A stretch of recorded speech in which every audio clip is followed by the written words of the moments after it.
Yeah, languages. So when did you learn or when did you realize that I'm good at literature, I'm good in English, I'm good in maths? When did you learn that I excel in rugby? Do you have rugby players? I excel in hockey, basketball players in the building, football, netball, volleyball, swimming, swimming, few hands on that one. Who told you you'd be good at that? When did you realize that I'm good in this? It is because you're mentally stable. It is because you're in tune of who you are. Yeah? And you are able to cope. Now that is the main bone of contention. Cope with normal life stresses. And I asked you, how do you know that you're in distress? What causes that distress? Are you still able to perform in the things that you elected for yourself? Despite the weather, are you still able to come and do what is meant for you to do? Are you still able to do your chores at the end of the day? Or you shut yourself in your room, you have a fallout with your friend, and you don't want to speak to your parents, you project anger issues to your parents, you fail in one subject that you really love, and you change your attitude concerning that subject altogether.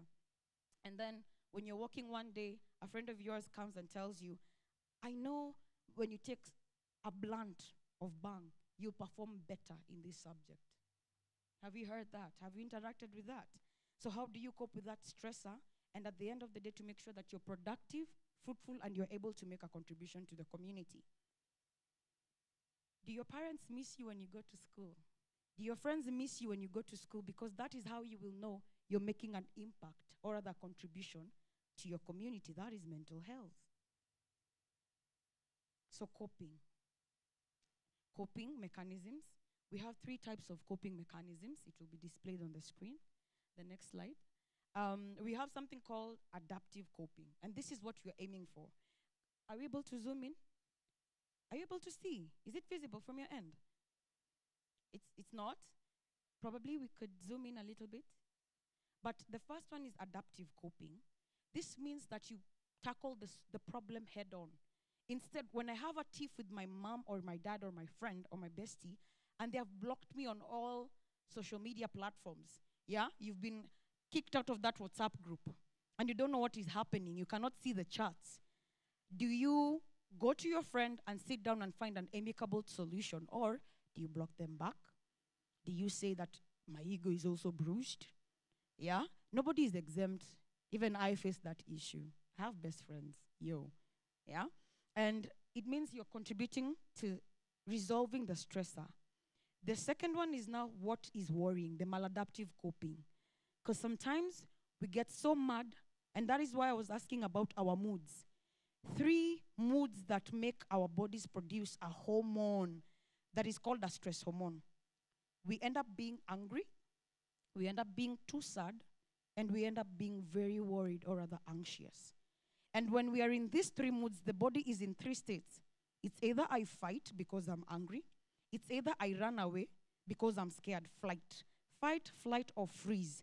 Or it's either I procrastinate, I stop doing things that I love doing because I'm in a particular, I've been triggered.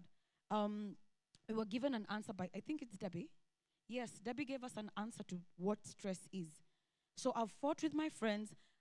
I didn't perform very well. I'm looking for someone in downtown to alter to alter my result slip to give it to my parents, because maybe you got a C- or something and you wanted to read an A+.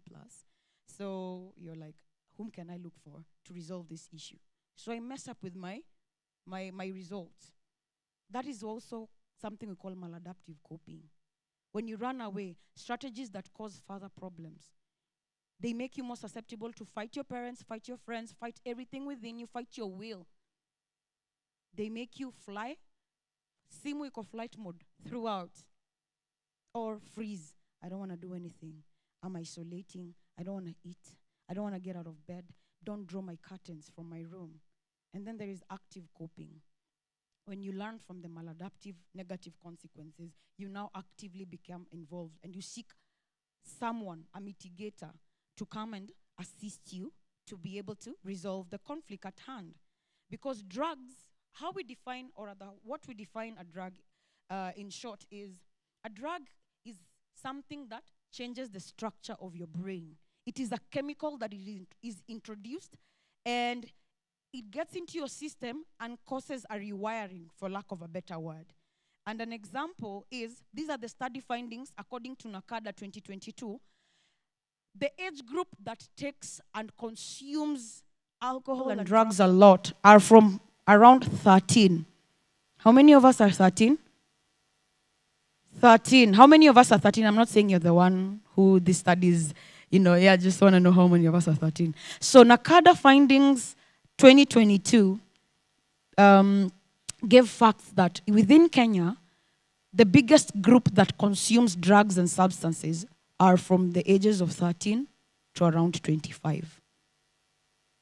Hapo ndio wakunywi wako. Mpaka tunatolewa ngoma za sheria. Unaanguka na? Uko na tumbler. Yeah? How many of us know those songs? It's an anthem. It's an anthem praising something that you ought not even to get involved with in the first place. Because addiction is a chronic brain disease. Chronic, underline the word chronic, because it changes the structure of your brain. The first time you take a puff of tobacco, of vape, and we'll look at what vape looks like. Tobacco came in second, 8.5%, cut, 3.6%, and bang and marijuana. So, 15 to 65 years, we were looking at now the addicted individuals. When you are they have to literally use it because they cannot face the day without having the particular drug in their system. So alcohol took the trophy at 42.4%. Tobacco came in a close second. Third runners up was Mira, Mogoka. And then cannabis actually was higher, 47.4% amongst age groups 15 to 65. It's no longer about 25-year-olds, but 65-year-olds. Yeah? So substance abuse then. When is it considered an abuse? Continued use of that particular drug, of alcohol, of illegal drugs, or the misuse of prescription over-the-counter drugs with negative consequences. It brings problems at work, home, or interpersonal relationships, and problems with the law, and eventually health problems. So we have certain types of addictive substances: alcohol, cocaine, prescription drugs, cannabis, heroin, nicotine. And this is what addiction looks like. This is what addiction looks like, yeah? When you're obsessed. Nowadays, in this age and era, we also have addictive behaviors. Gambling. How many of us know people who gamble? You're betting online. Yeah, that is an addiction or addictive behavior. There are so many addictive behaviors nowadays because if I'm not using drugs, you'll be saying I'm much better off. I mean, I bet a little, but I don't use any drugs and substance. You also are categorized scientifically in that particular category of addiction, individuals with addictive issues. There are negative consequences to gambling because you end up borrowing your parents' money without their permission, aka stealing. Yeah? You end up misusing your pocket money because you're betting. EPL started yesterday, right? We are back on. Which team was playing yesterday? Man U and Manchester United fans say, hey. See Man City, mimi nimesema Manchester United. Yeah, say, hey. All right, game ilikuwa ngapi? 1-0. Nani walichapana? Fulham walitandika Man U? Ati wapi? Ni Man U ilichapana? Okay, so gambling. Nani aliekelea bet? Usijibu. Just blink twice vigorously and I will know. Blink twice vigorously and I will see. Yeah? All right. So, addiction is generally characterized by you've built up a tolerance. It is estimated that those 13-year-olds, when they go to school, they jump over the fence. They go to the local bars and they take a shot or two. So you start off with a shot or two. Before you know it, you've built up tolerance. You're taking a full mzinga. Unachapa mzinga full. Kwanza ikiwa dry. Bila chaser. Yeah? Unachapa dry. And your liver at that time is even just sending emails to the brain like, yo brain, how are you permitting this? I am dying because that targets the liver. Yeah? You build tolerance. The same goes to tobacco. You start with one vape. Eventually, you are doing a full session of shisha or hookah or hubbly bubbly. So withdrawal, you start having tremors. If you do not get a shot, tremors. Unashika pen hivi, you can't even see. Words are jangling up in your mind because the brain is telling you, yo, there's something we're missing. We need to get that fixed. And then there is physical cravings. You crave. It's actually, na Kiswahili inaitwa taki. You're thirsty. And then emotional obsession. And that leads to issues, Because nicotine rush enters the bloodstream, reaches the brain quickly, leading to a pleasurable feeling and increased alertness. There's something in chemistry. We have, matter exists in how many states? How many states? What, and what? Solids. Let's begin with the one that starts with an S. The one that begins with an L. The one begins with a G. Gas. How do we get tobacco in our system? In our what form? Gaseous form. Which is more potent? Because I am smoking around people, but they are also at risk of developing smoke-related or tobacco-related issues. It's lethal. Targets your reward system.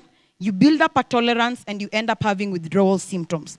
So many vapes contain nicotine, which is the addictive substance in tobacco, and it makes them extremely addictive. You become so addicted, you start seeing things that are not there. You start hearing voices. You start smelling things that others can't smell. You start feeling things crawling on your skin. It's so easy to lose your mind in a state of using substances. Very easy. In fact, it is the easiest. Yeah?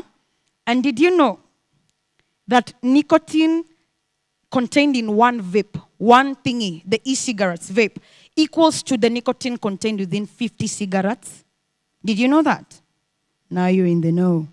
Did you know that young people who vape are 3 times more likely to take up now smoking, weed, other smokable objects? And right now in Mombasa, you don't just, when you go to ask for a cigarette or a vape or a shisha session, you need to be very specific because now they are being laced with heroin, ecstasy, and cocaine. So unashanga sigara moja inatoka so tatu, unashanga imewekwa. But it is laced to make you even more and further addicted. And nobody will tell you this. I want to make money out of you. Yeah? Vaping has been linked to serious lung disease. And vapes come in variety of designs. So I want us to look at the second slide, this as a slide. There's something we call the evolution of e-cigarettes or vaping products. So first generation, they were disposable e-cigarettes that resembled typical cigar.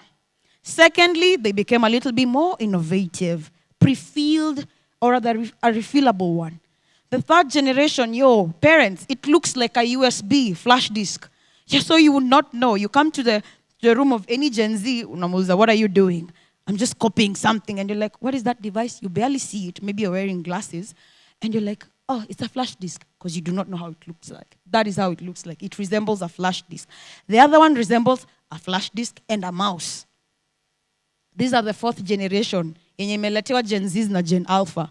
Fourth generations, they are pre-filled or refillable. So this is how they look like currently. They resemble tech thingies, for lack of a better word. Hiyo jina imepotea. But this is how it looks like. You might see something unaambiwa, it's just a thingy, but you do not know.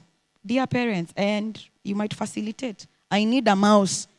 Yeah, wireless mouse. Mouse inakuja, like, why does it look like it has liquid? Unaambia, that's how they look like. It's for, that's how they look like. So cigarettes and vape pens, and this is just explaining what I've just talked about. So the cigar likes was the first ones, variations, and the flavors. We have 200 flavors. Parents in the house and people. We have strawberry, vanilla. Unaweza kuta your child smelling like vanilla, and you're like, I like that perfume. Weh. They smell like sweets. You don't know. So unless you bought them the perfume, you might be purchasing for them this thing is. So I want us to talk about the next one, hookah and shisha pens. So one of the things about hookah and shisha pens, they have so many flavors.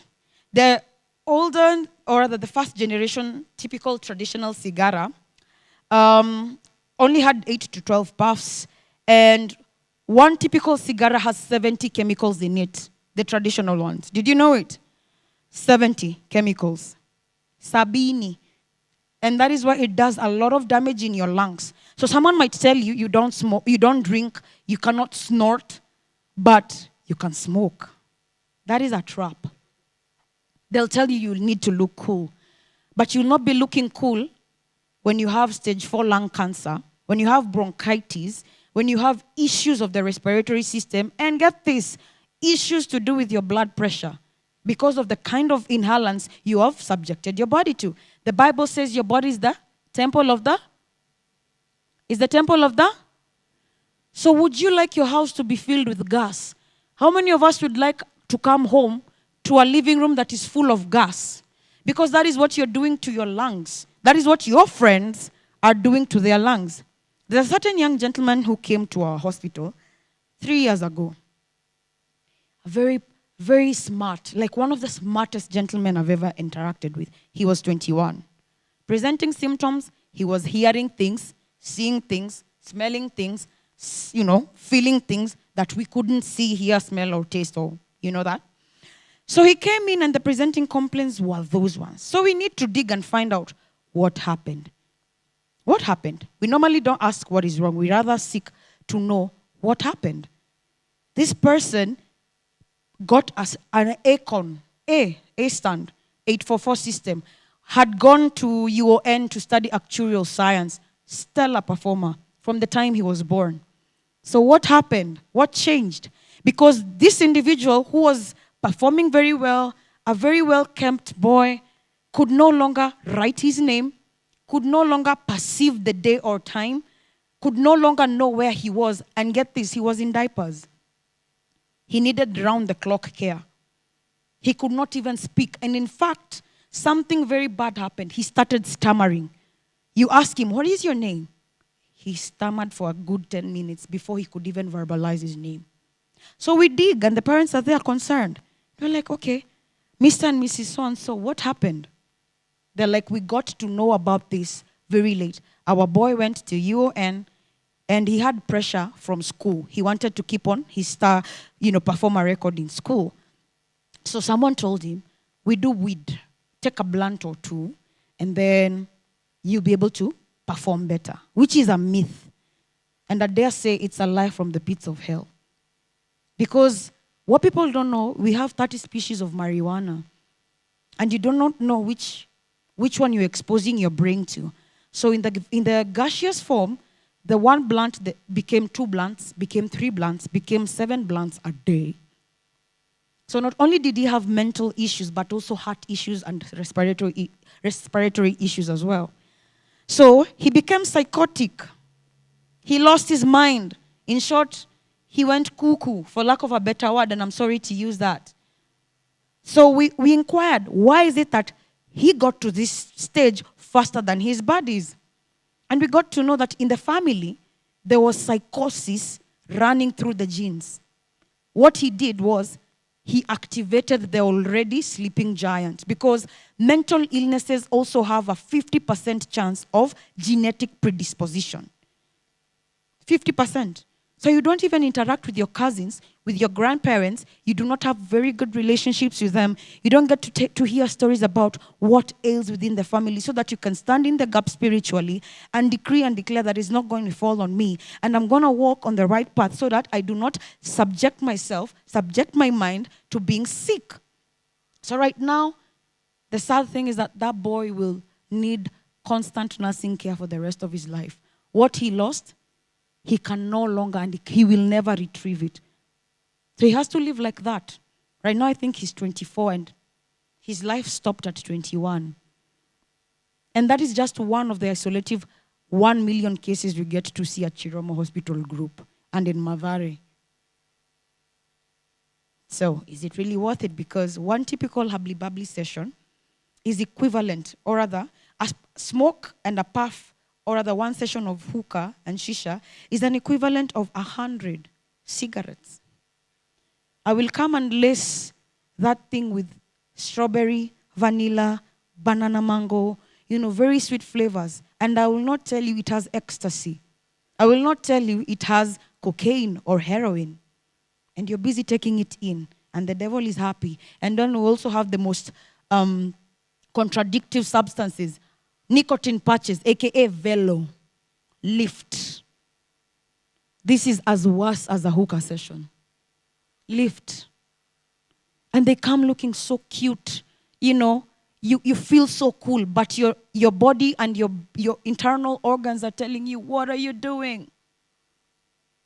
What are you doing to us? You would not walk in a room. If this tent, I kid you not, was filled with smoke, we wouldn't even go through those gates. We would not. We would not sit here comfortably. So, why would you do that to your body? Why would you allow your friends to do that to their bodies? Why would you even hang out with someone who does that? Not unless you're intending to lead them, to lead them to Christ. So think about that as George comes and tells us, how does it look like? When I start using tobacco and these drugs, when does it lead me to addiction? Thank you. 1, 2. Did you enjoy that? I'd like us to stand to stretch a bit. Yeah, so it's a very simple exercise that will help us stretch because medically, we're not supposed to sit down for long, and that's why we're having a lot of back issues. We are not orthopedic surgeons or anything, but at least we want to ensure that your physical health is also catered for. So, I'd like us to count to 5, but you're going to use your hands and your feet and your body. So this is what we're going to do. 1, 2, 3, 4, 5. 1, 2, 3, 4, 5. 1, 2, 3, 4, 5. 1, 2, 3, 4, 5. 1, 2, 3, 4, 5. You get it? Then we go from 4. 1, 2, 3, 4. 1, 2, 3, 4. 1, 2, 3, 4. 1, 2, 3, 4. 1, 2, 3, 4. Then 3, 2, until 1. Then the more you count, I need you to increase the speed. Are we together? So we're going to start the 5 one, but as a trial. Good? So 3, 2, 1. 1, 2, 3, 4, 5. 1, 2, 3, 4, 5. 1, 2, 3, 4, 5. 1, 2, 3, 4, 5. 1, 2, 3, 4, 5. We continue? Yes. You're good? Yes. Now, this is not a trial. Up to 1. All right? 3, 2, 1. 1, 2, 3, 4, 5. 1, 2, 3, 4, 5. 1, 2, 3, 4, 5. 1, 2, 3, 4, 5. 1, 2, 3, 4, 5. 1, 2, 3, 4. 1, 2, 3, 4. 1, 2, 3, 4. 1, 2, 3, 4. 1, 2, 3, 4. 1, 2, 3. 1, 2, 3. 1, 2, 3. 1, 2, 3. 1, 2, 3. 1, 2. 1, 2. 1, 2. 1, 2. 1, 2. 1, 1, 1, 1, 1. Now you can have your seats.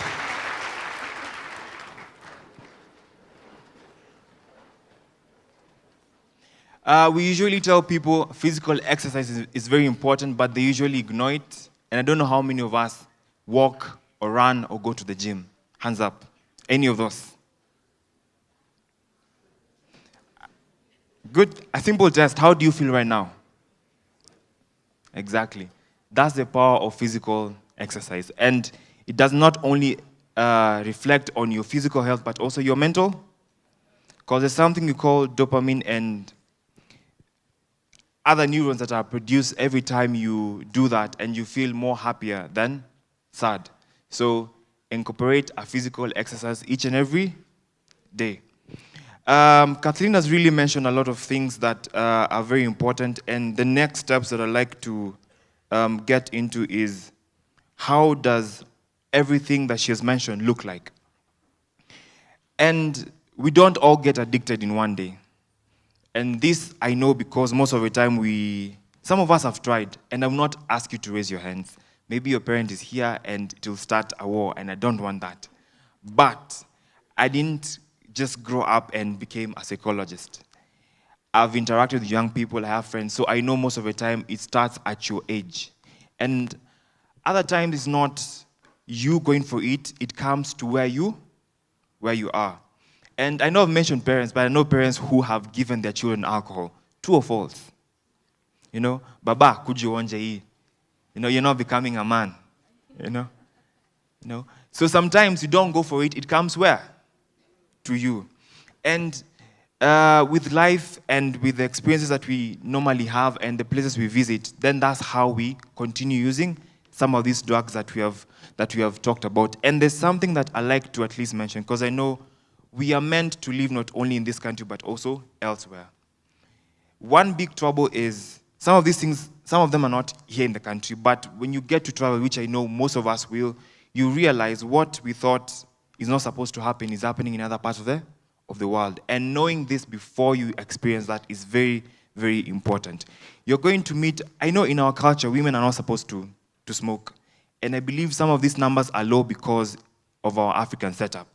But you go to countries where you find everybody, the mother, the son, the child, everyone is using vape.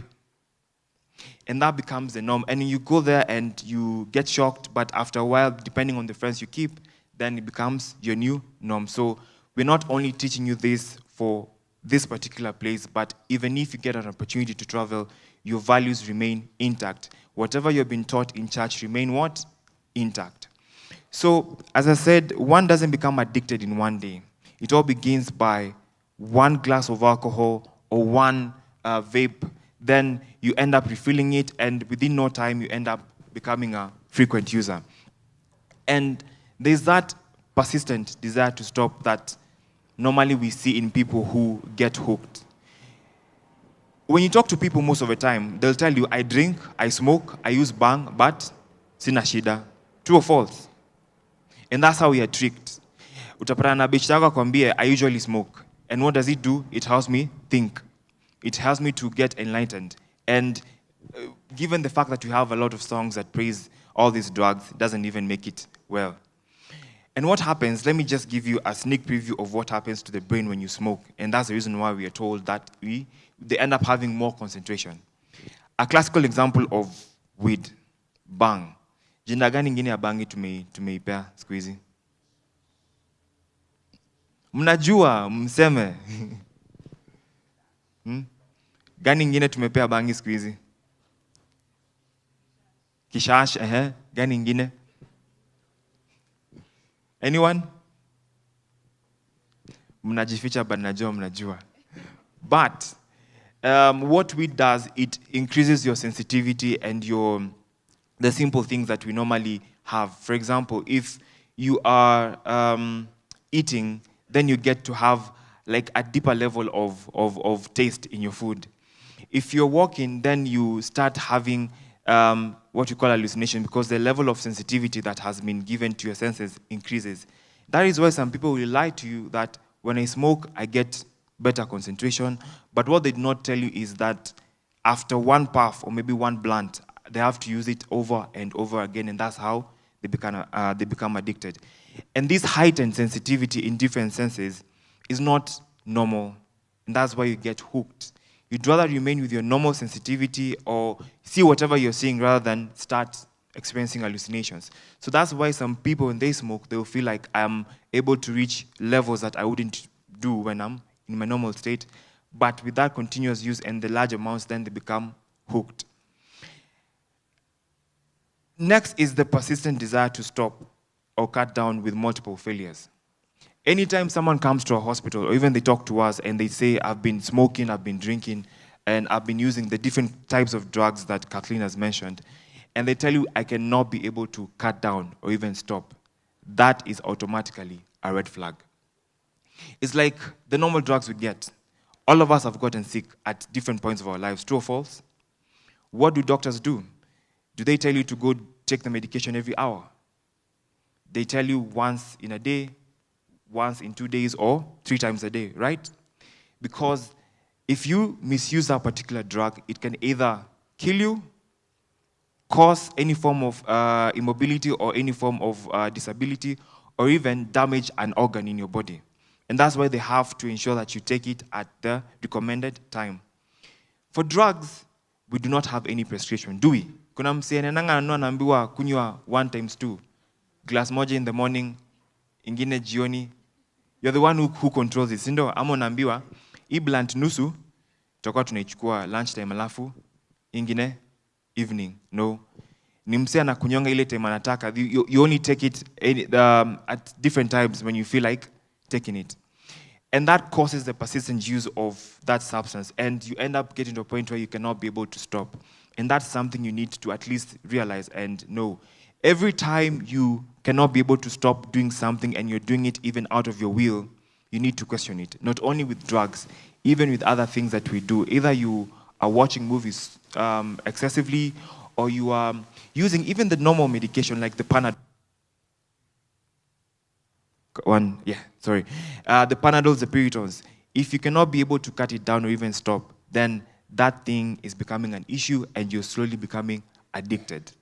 Because our bodies, that's how they function. And the moment you introduce something, it gets hooked to it, spending too much time searching for this particular substance. If you do not get it, you'll go to each and every place to look for what? Any of these drugs. You'll even call friends. Oh, I know a plug in Tao, in Gara. They usually do this. And you are maybe in Rongai. Take a mat all the way to town to Ngara because you really cannot do without. You go to each and every length for you to be able to get that particular drug. And when that starts to happen, then you are getting into a very big trouble. And I hope you're remembering what Kathleen mentioned, the examples that she used. It is that part. Then when all the activities revolve around this particular substance, right now you're on holiday. You wake up in the morning, the only thing you can think is that one blunt. You wake up in the morning, the only thing you can think is, how am I going to get the next cup of gin or the different types of alcohol, vodka. If your day revolves around that, and beyond even the drugs, even activities, you wake up in the morning, the only thing you can think about is my phone, the next porn watch. The only thing you can think about is going to binge watch.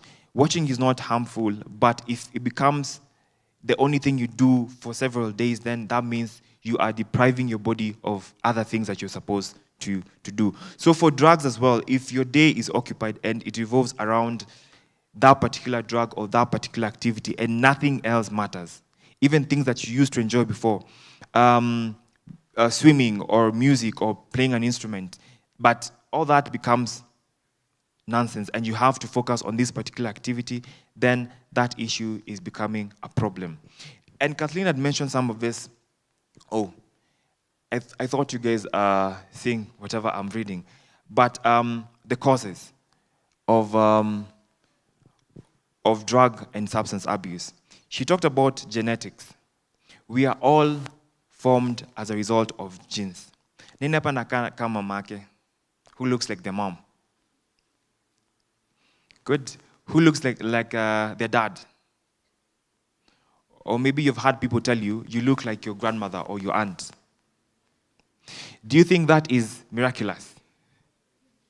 Because their genes run in you. And most mistake that our current generation is doing is the fact that we do not take time to learn where we are coming from. We do not ask questions. And unfortunately, parents do not also give information to children. Maybe it's because people have traveled in different parts of the country or the world, but you do not get to a point where you understand where you're coming from, which is important. You may be in the US, but the genes of the people in Kenya run in your veins. So if there is a problem with them and you go try out something, you get hooked, you cannot blame, in this country, weed is legal. Because there are countries where weed is legal. Do you know them? Yeah. Examples? I know we have studied some of these things and you know. Canada, Which other country? UK? But UK, they have some rules in some places in terms of the amount, but it's true, some level of cannabis can be used for treatment. Another country? Yeah, Netherlands, which is notorious for weed because you meet supermarkets and shops that literally sell everything, sweets, cookies, cakes, mention it, of weed. So when you get to even explore the world, some of these things will be legal and you'll wonder, kama serikali imekubali mimi ni nani? See, sometimes we assume the government knows everything. But the government does not tell you if you use excessively, or maybe sometimes they'll write it there, but it will not emphasize on the effect. So my point is, our genetics also affect us when it comes to the use of drugs. If there's a history of alcohol use in the family, then there's a very high likelihood, as a young person, if you start using it early enough, then you end up becoming hooked. If there is someone who has a history of cannabis use, and you start using it, and you are relatives, then there's a high likelihood. It doesn't mean that you're going to get hooked, but there is a chance that if you get hooked, it will be hard for you to do what? To stop. That is very, very important. And of course, our environmental influence. I mentioned, for some of us, and most of the guys who have gotten hooked to different drugs, some of them did not go to look for the drugs. It found them where they? And where do we spend time? Number one, with who? Number two, family. Number three, concerts. Even in church, I mean, we are here, we spend a lot of time in church.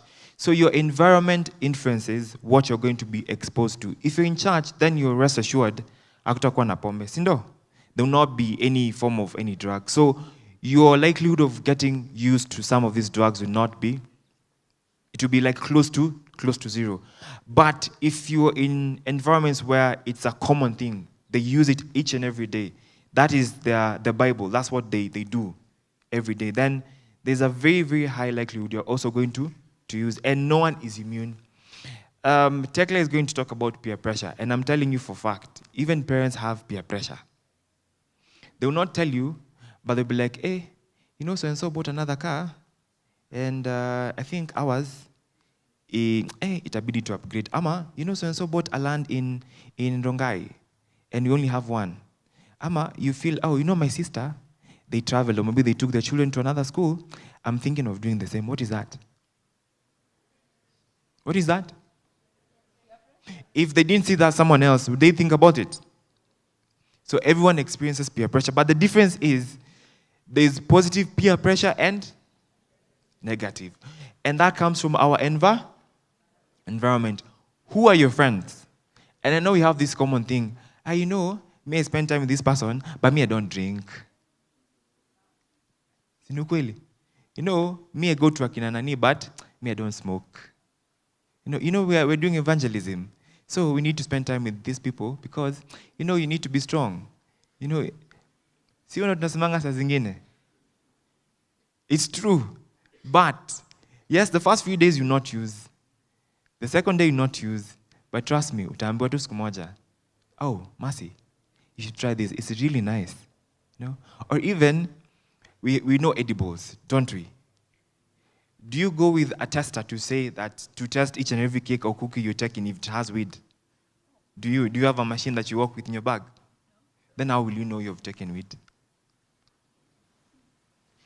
I know I'm exposing a lot of secrets. Nowadays, people don't have to smoke. They don't have to do a lot of things. It can even be cooked in cakes, in cookies, and they're called edibles. And things are changing. So the next time, we don't know what will come up, you know. So whoever you spend time with will influence a lot, and that's how sometimes it causes the use of some of these substances. Neurobiology and brain chemistry. We have disorders that affect our neurotransmitters, and this is also connected to the genetics that we have talked about. Life has different struggles, and I know in school we have different struggles as well. It could be you are struggling to cope with a certain teacher, or maybe they're always pointing you out, or you're even struggling to make friends. Sometimes some disorders like ADHD, that is attention deficit hyperactivity disorder, it comes with something you call low dopamine levels. And some people start using drugs as a coping mechanism because it makes them feel okay in the moment. But what happens is the neurobiology and brain chemistry is not well balanced. So neurobiology and genetics also play a huge role. But what do we do when it comes to some things that are way beyond our control? You have to, first of all, learn how you feel so that you do not go to things that will now cause more harm than good. So that is something that has been noted in research. And for people who have certain disorders, there's a trend that they see, oh, People with this particular disorder, they have this particular imbalance in the brain, and it may not be the only reason that they go to use, but some of them, they now become hooked because of the neurobiology that they already have. So that is one thing that has been identified. Pre-existing mental illnesses. There's something we call comorbidity. And I'll use a simple example. Unaweza kuwa na homa na malaria, true or false? And they can all combine together. You can have a certain disorder and another one, which we call comorbidity. Some conditions like depression, which is the most common. And sometimes we say we are depressed, but we don't entirely understand what depression is. But depression, clinical depression, can also lead someone to using alcohol or any other kind of drug because they're trying to do what? To cope. So having a certain illness can also predispose you to using different kinds of drugs. And of course, the last one is gender. Kathleen mentioned the statistics. And who are the guys who use some of these drugs most? Anyone? Men. Why? I'd like one or two people to tell me, why do you think men use more drugs compared to women? Hands up. Just a trial. Don't have to be right. Anyone? We are trying to develop confidence. Ndo next time see me nasimama hapa ni wewe. Good, yes, good, thank you. Why do you think men use more? Hi, my name is Vanessa. Men tend to use drugs more than women because for them, hawana place ya ku speak up about their issues. But for women, they speak up about their issues frequently. Yeah, that's a good point. Thank you so much. I need this. Any hand? This side. Oh, there's someone who I think had. Yeah. Yeah, thank you. The mic is behind you. Men tend to use drugs because the work they do, they have hard works, and some can be because of influence and maybe because of men are sociable with other men. All right, yeah. Thank you. What's your name? Sorry? Daniel. Daniel. Thank you, Daniel. I want one last person. Why do you think men use more compared to women or ladies? There's a hand here. Leave it. Yeah.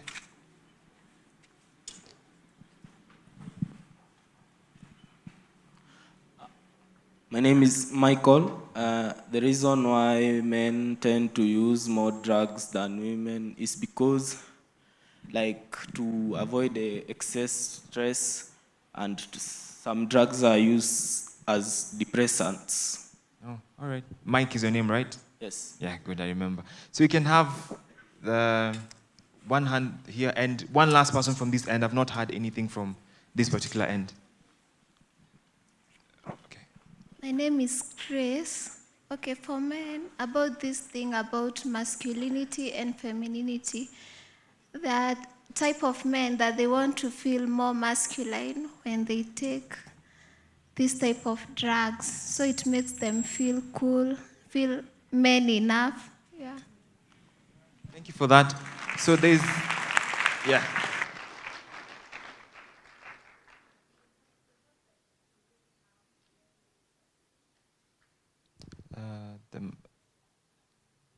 Sorry for that.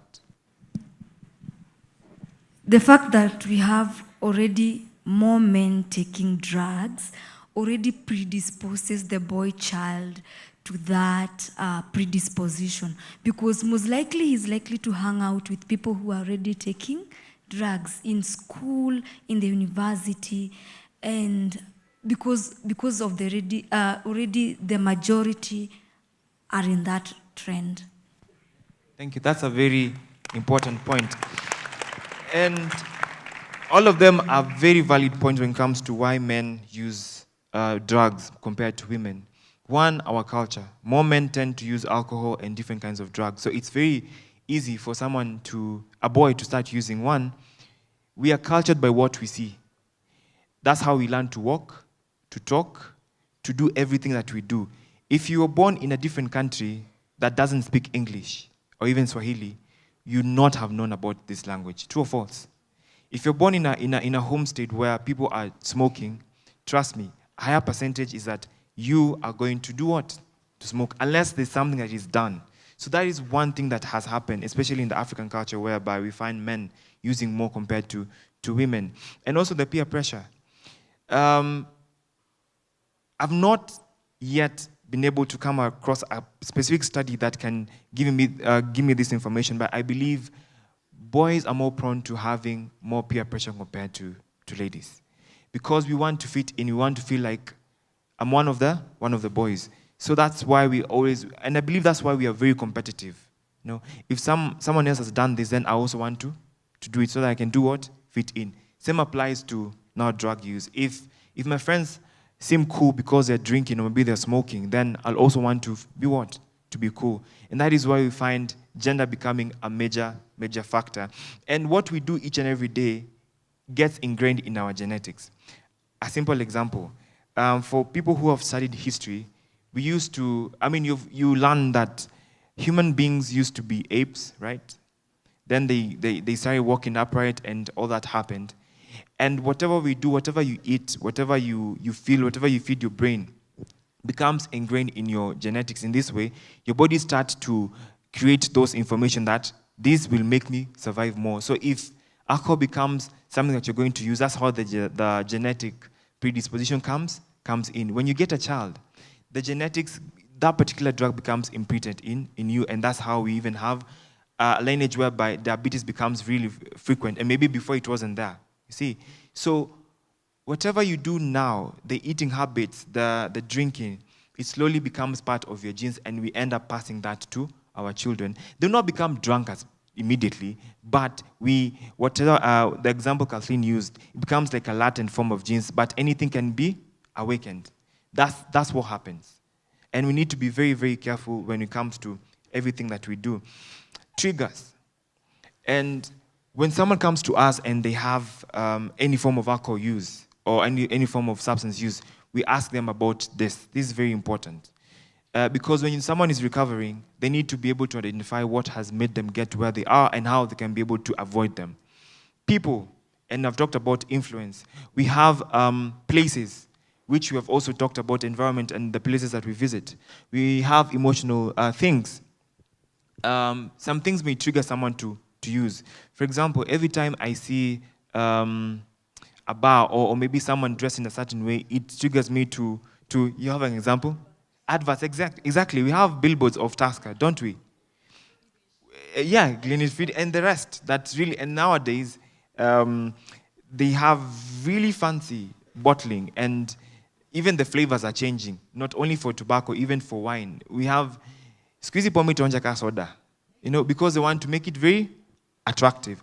But the chemicals, do they change it? No. It still remains the same. So things can also trigger you. A beautiful advert of alcohol, a beautiful advert of a vape, and emotional state. And this is very, very key, because most of the time we don't really focus on it because we always want to feel okay.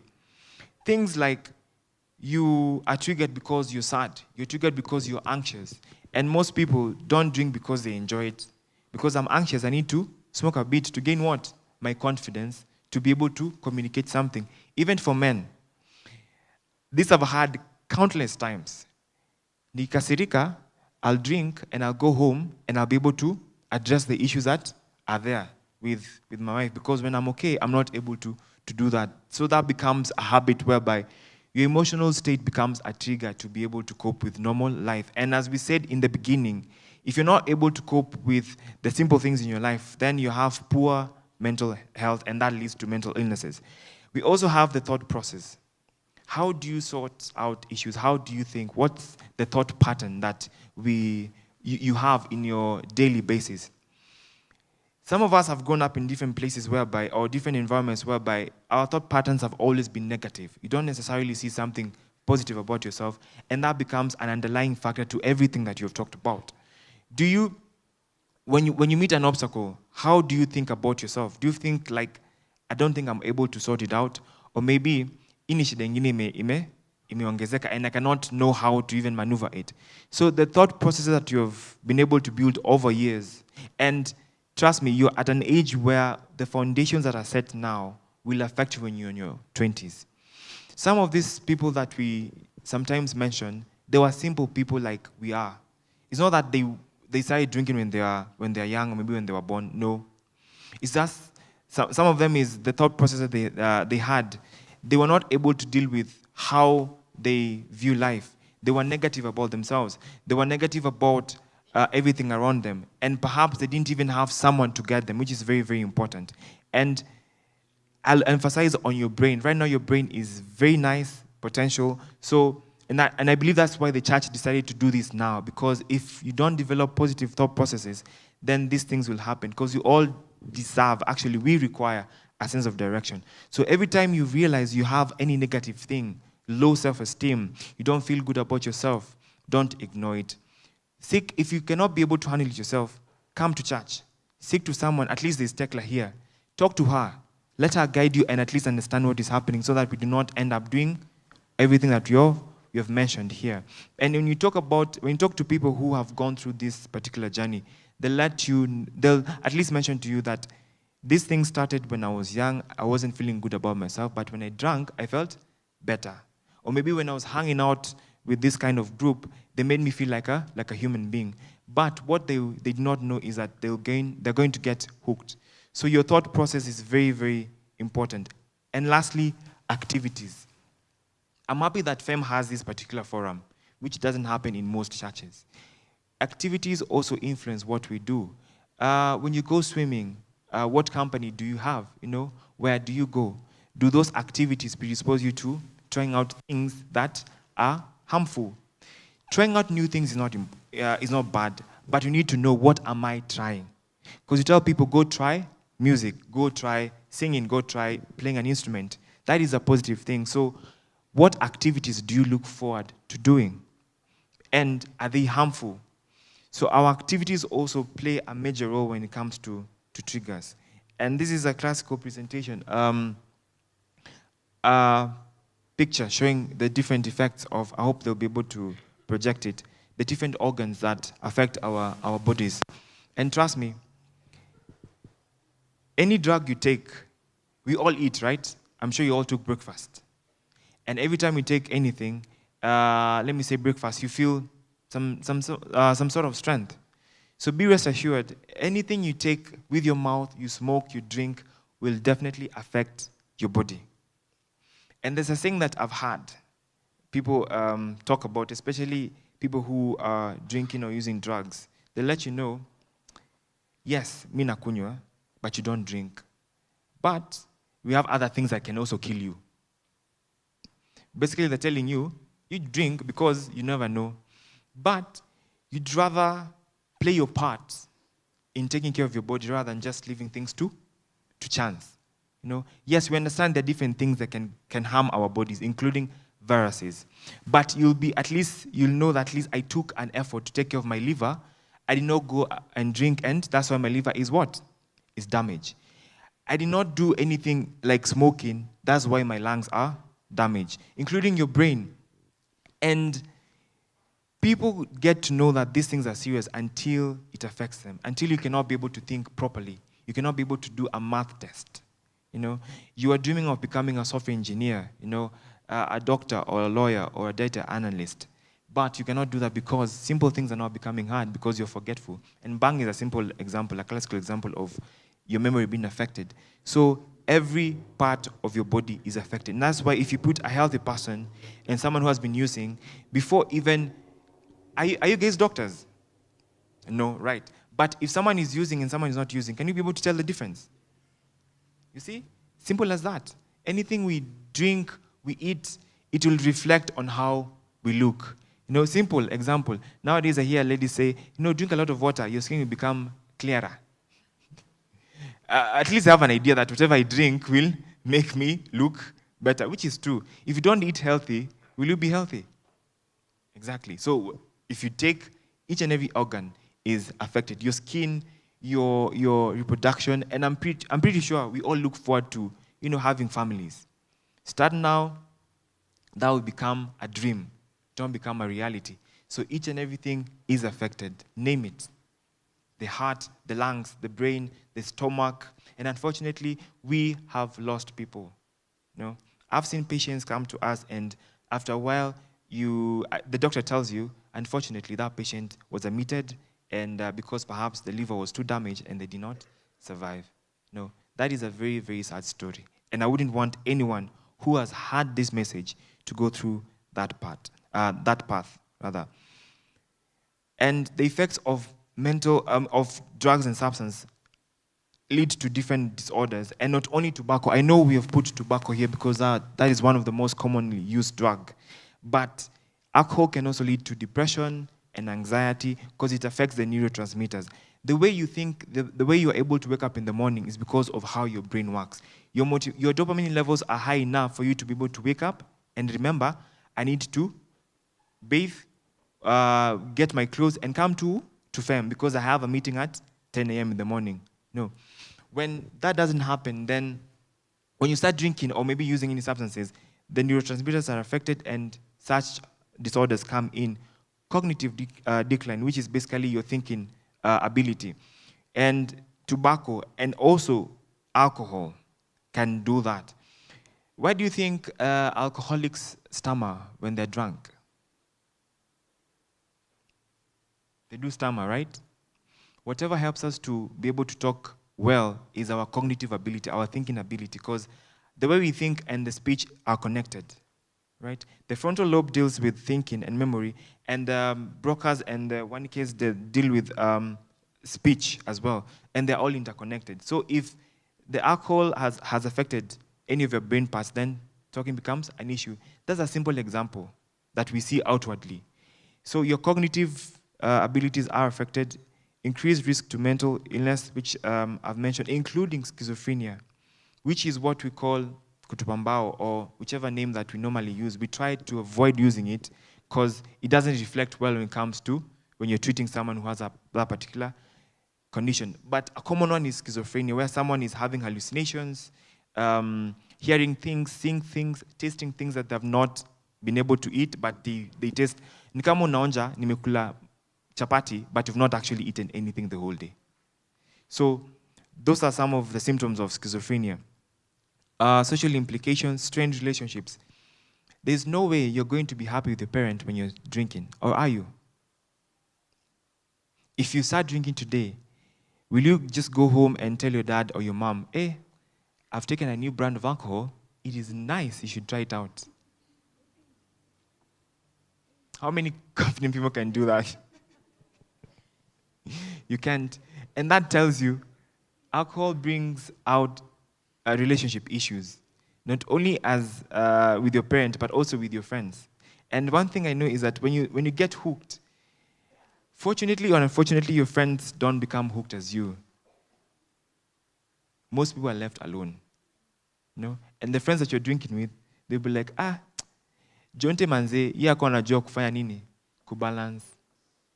Hizi vitu zinataji, you need to know how to balance. They'll leave you because they're like, you're not bright enough. You don't know how to do these things. So that is also a strained relationship. You're left alone, so it affects that. Social isolation. People who really struggle, most of the time they find themselves being alone, especially when they're hooked. And what I've noted is, unless your friends are like really, really close, most people are brought by their family members. Because those are the people who perhaps feel the pain. They're the ones who drive the relatives and the children to hospital, because they're like, even if you do not take care of these people, where will they go? So social isolation becomes really, really common, and financial strain.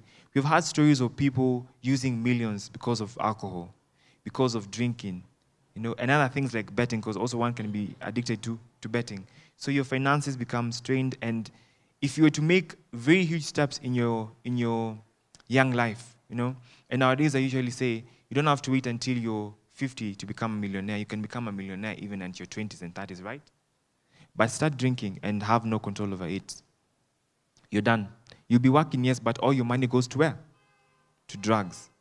And the people who sell it, they're happy. And that's why you'll find some of these companies, they earn a lot of money, and sometimes you cannot even sue them because they usually tell you, excessive use of what is? Yes, but what do we do? Yeah. And you cannot go back and sue the companies, you know. I know perhaps you have relatives who work in some of these companies, but what they do, they just give you a warning. But we have to take charge of our lives as early as now. And the three, next slide, please. The next one. Yeah, this is a presentation of how the physical warnings will come out. Your personal grooming will be affected. And that's why you'll find when someone used to dress up well, and all of a sudden, they do not even mind how they're dressing. That's a sign. And that's why you find a parent really keen. Hey, before you used to enjoy wearing this, and nowadays you don't even care about it.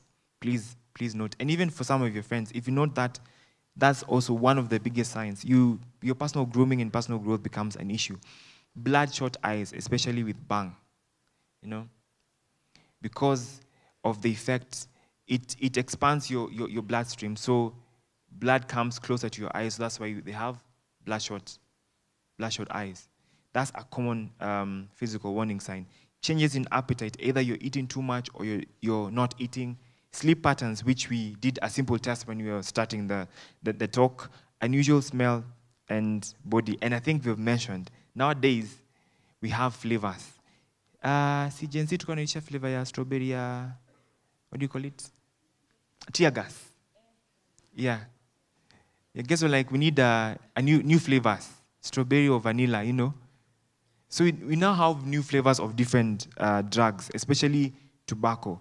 You'll smoke it and you don't have to go and even chew PK or Orbit or anything else to make you smell different. So unusual smells, but nowadays we can't really say unusual smell only. One may also smell strawberry, but they're also using. Tremors were also mentioned by Kathleen. Behavioral warning signs, and I've talked about financial problems. Drop in performance, especially now that you're in high school. And let me give you examples. If this period you don't do as much as you can, then going back to your age, if you're 17, you're 16, you're 15, you'll not be 15 again. So do your best each and every day when it comes to school. Because when you get out there, life happens, and if you wish I would have done better than that, you can't really go back. So be very careful with also drop in performance. I know there are other things that can lead to drop in performance, but drug is one of the most common ones. Suspicious behavior. You used to enjoy talking to people, but nowadays you keep to yourself.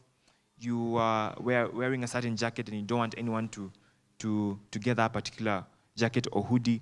Those are things that come up. And I'm telling you this so that you can be able to note when even your friend is slowly becoming hooked. We also have frequent getting into trouble and certain change in friends and hobbies. We no longer come to church. You no longer go out playing basketball or football. No? You used to enjoy swimming, but you don't do that anymore. Why? And you need to know this so that if there's any change, always ask yourself why. Because some of these changes, they do not only they do not only tell us if someone is using, but also even depression can also cause a change in behavior. And you'll realize it. When you're anxious, when you're feeling sad, you realize the things that you enjoy doing become really, really, really hard to do. So those are some of the behavioral signs that we have. And finally, psychological signs of drug and substance use. Sudden mood changes. And I mentioned before, drugs affect our neurotransmitters or brain chemicals. And that's why you'll find when someone drinks, they become more violent. But when they're okay, they do not fight. Why? Is there magic in alcohol that causes someone to be violent? All in the brain. You know, it changes. It just creates some levels of imbalance. You know, we have change in personality. You are normally a very likable person, but wait until they smoke. You wonder who it is. Wait until they drink. Their personality completely changes. Lack of motivation and being lethargic. You know? And as I said, use this time productively. And if there's anything that is causing you trouble beyond drugs, always aim to at least solve it so that your motivation is not affected. But that's also something that is affected when it comes to our psychological science. Being fearful and anxious. As I said, I'll use weed because weed is now becoming very, very common. It creates some level of hypersensitivity. And you've had stories of people saying how when they smoke, they feel like they're flying. And a lot of, they seem very joking stories, but to them it's very true. You know, someone will tell you, there's someone told me who had tried, for them they did not know, they just took a weed cookie at a party. And they were in Rongai, and they live in Kasarani. So, they were like, in that matatu, they felt like they're flying. You know? And anytime they had like a bump, it was like, kama wanarushwa juu zaidi. Like, then they had some level of fear, and that lasted for 2 days. And for them, that was the worst feeling ever. You know, lucky for them, you know, at least they know weed can make them feel that way. So there's that fearful and being anxious and being paranoid. Unatembea unafeel kama kila msee ako na gun. No, yeah. You feel like your policemen are just after you. You know, you smoked weed, you go to Mandamano, and you feel like all these people are, you know, lizards walking around. I mean, anything can happen. Trust me.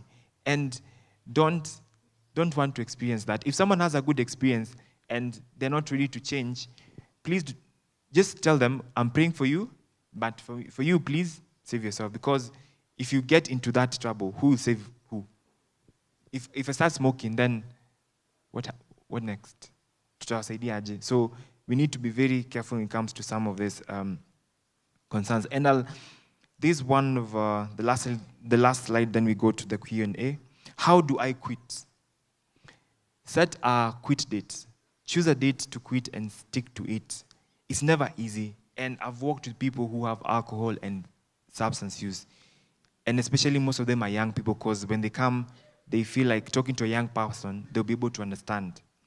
And when we talk and when we discuss some of these things, it's never easy. Some of them have really a heavy heart to stop drinking, to stop using, but it becomes harder. And these are some of the things that really works, and helping them to stick to that particular date, and we guide them with love, really helps. Telling your support system, and by support system, you have to be very careful who you tell about your intention to quit. These should be people who are upright and they can be able to work with you. That way, they are going to be your accountability partners. It could be a therapist, it could be a parent, it could be a good friend. That way, someone can also be calling you every weekend if it's alcohol and ask you, where are you? I'm at work. Or maybe I'm in school, for example. No? Or maybe you're, especially now that you're on holiday, you know, they can be able to at least ensure that you're in a good space rather than going to environments that will make you drink. Joining a support group. And for people who are recovering, something, I don't know if you've heard of AA groups, that really helps them. And we have different groups that also deal with other different disorders and conditions and drug and substance use. A support group helps you to understand other people's stories and know how harmful the journey can be if it continued. And we have identifying triggers, and that's what you've mentioned. People, places, things. We have nicotine replacement therapy now for nicotine, especially. And we also have other forms of therapies that work for different disorders. And most of these things can also happen when you seek professional help, because we do not only tell you, hey, watch out too, but how do you stop? So seeking a professional, someone who's qualified to handle that particular drug, is very, very important. And finally, in school and at home, be in a very supportive environment, not only when you're using, but even when you're not using, because that supportive environment will help you get to the next goal. If you talk to anyone who is successful and ask them, who are your friends? They'll let you know, so-and-so is my friend, and you'll note that all of them are what? Successful. So having a positive, supportive environment is very, very key. And if you want to be successful, it has to start with you, and that way you also attract other successful what? People. You know, it will be very hard for someone, for example, someone who is a manager somewhere to work with someone who is not like-minded, because iron sharpens what? Iron. See, our aim is to help people, and we also understand that sometimes we have to have supportive environments. That's why for anyone who's drinking or struggling, we try and join them up with people who can be able to be emulated. Open communication. Talk openly and honestly about your experience with people who you can be able to trust. That way, you relieve some of this pressure. And even now, most of us are not hooked to any form of drug, but being able to have open communication is key with your parents and also other seniors who can be able to guide you. That is very important, because if you want to make your journey easier, seek out advice. What am I supposed to do? If you want to become a doctor, ask about the grades. What am I supposed to get? What schools am I supposed to go to? And if I want to, when you do that, then it opens doors for other things. If you finally become a doctor, now other questions come in. Which specialization do I need to take? Talk to people who have already gone before you. That way your journey becomes way easier. And that can only become possible if you have open communication with people who are in the same fields, or even with your parents who I believe they do care for you a lot. Offer resources as well. If you know someone, try and offer resources. You may not know a lot of information about addiction, but now you know Chiromo, right? You can tell them, I know a hospital, they have branches in Nairobi and Mombasa, and they deal with alcohol and substance use.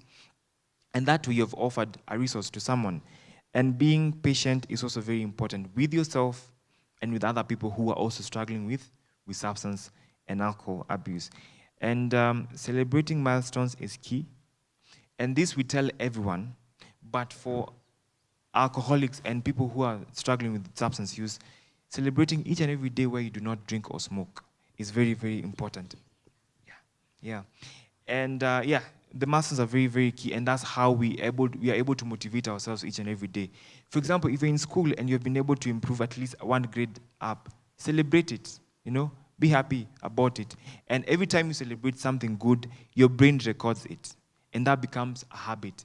And those are we call them neural networks that we always want people to have. Because if you start getting used to good things, then your mind becomes able to see good things ahead. And that brings me to the end of that particular presentation. And I think we can now go to Tofi. The last slide. We have a number that you can write it down for you or for someone else, or even for future use, in case someone has any form of a mental health challenge or any drug and substance use condition. Then you can use that toll-free number and you'll be able to get to us. And I think at this juncture, I'd like to go to the Q&A session. Thank you very much for listening.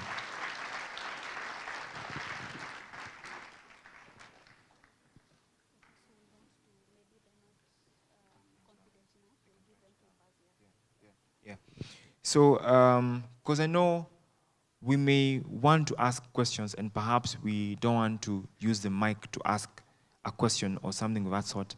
We have papers. So what we'll do, we're going to give everyone at least a piece of paper so that at least you can be able to write a question and just fold it. That way we can be able to respond to some of the questions, just in case you're not confident enough to ask openly and you want it to be a confidential form of question. And I'd like to urge you, do not be afraid. You'd rather ask now so that at least we are able to help you. And also, even if you're asking for a friend, you can also use the mic if you're okay asking by using the mic. So we can do that. Anyone who wants to start by asking, openly.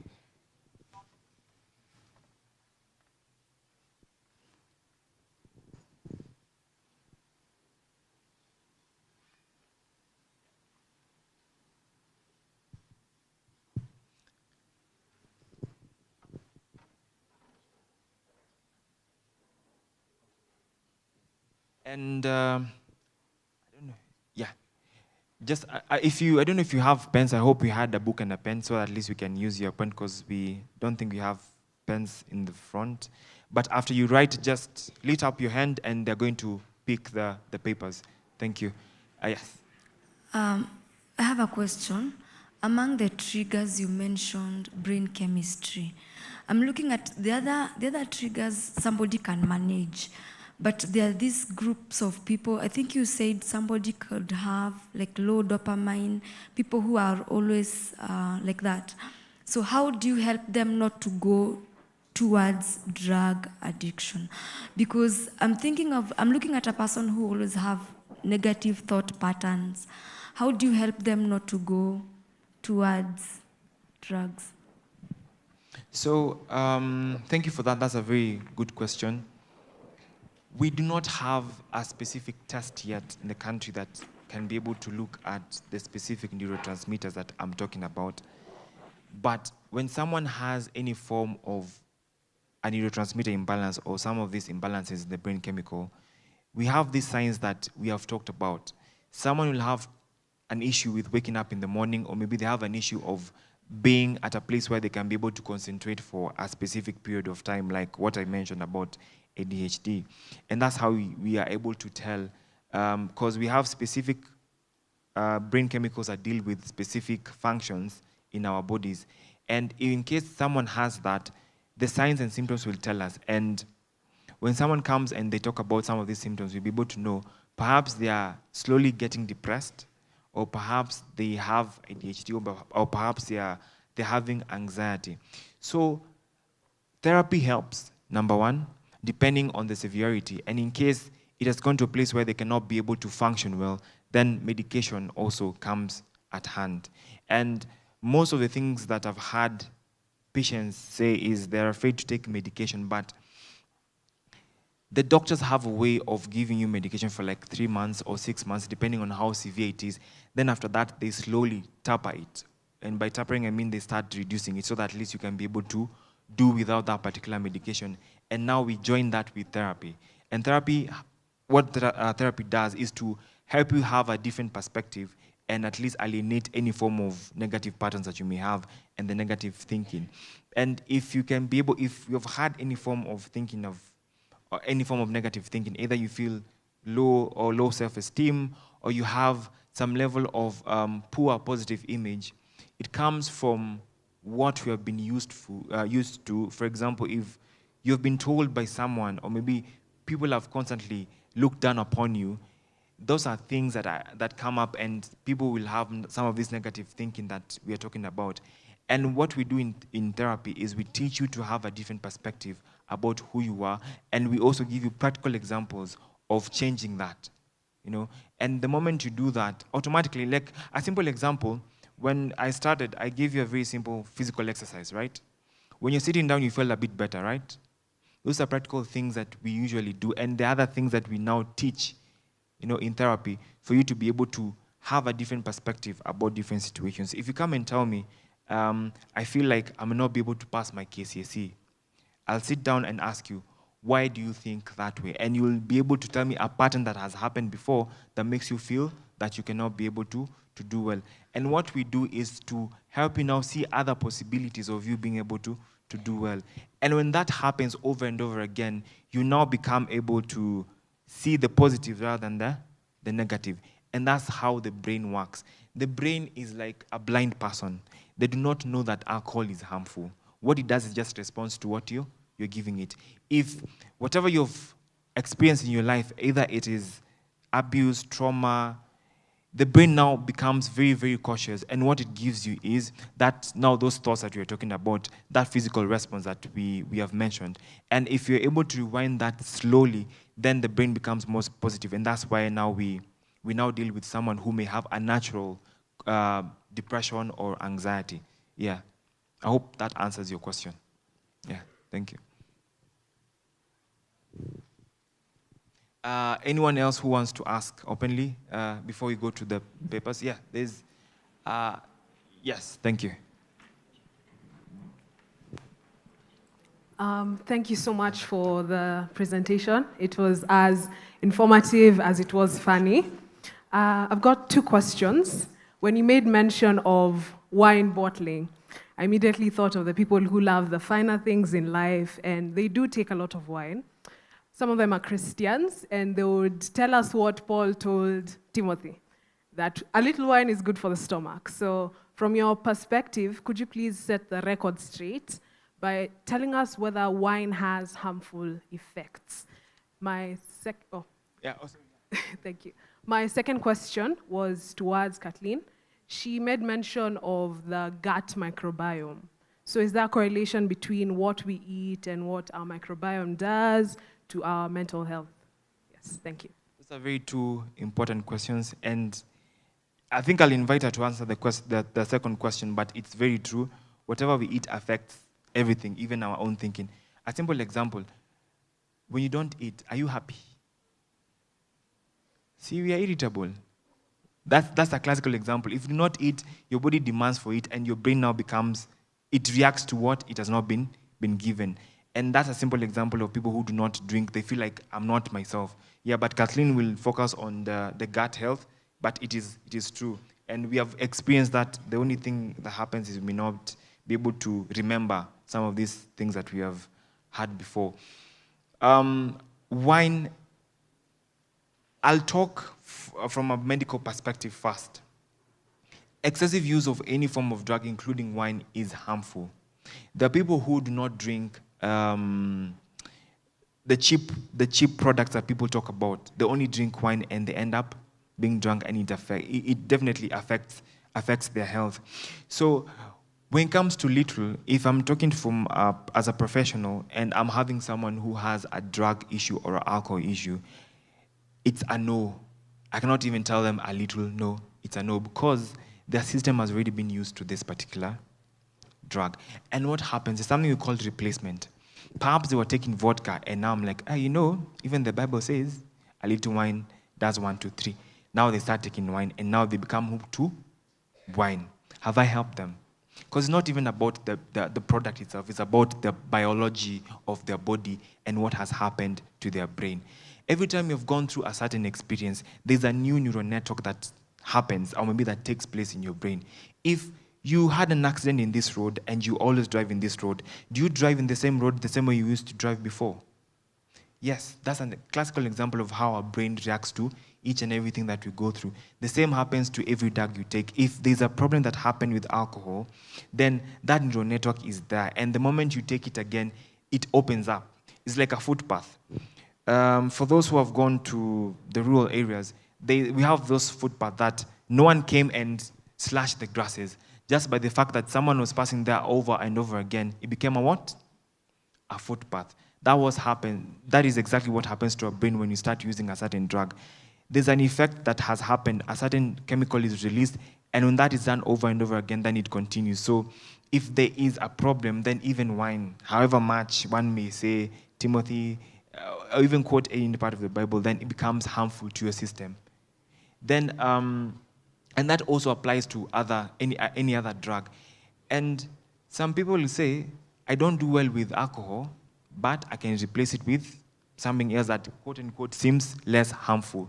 But what will happen? You're going now to get addicted to the new drug. I talked about genetics and the neural networks that take place when you start taking anything. So the brain will now start reacting to the new drug, and you end up hooked again. So if it's a drug, it remains a drug unless it is something that has been prescribed by doctors. But even when doctors prescribe, they give you a very clear guidance on how to use it.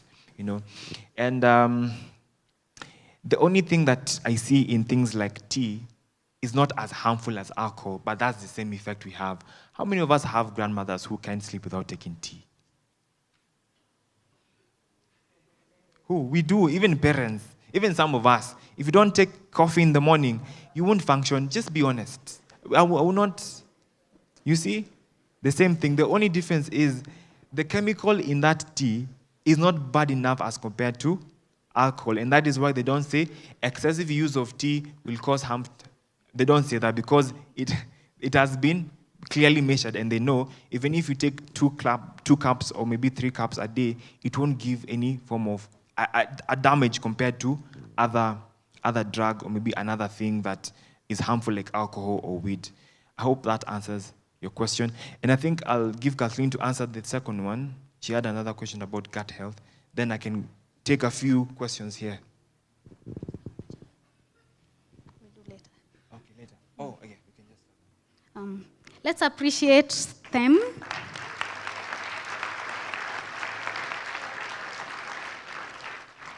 Have you learned something? Yeah? So thank you so much. That was really awesome. Briefly take you through peer pressure, and then later on we'll address the questions because of time, yeah?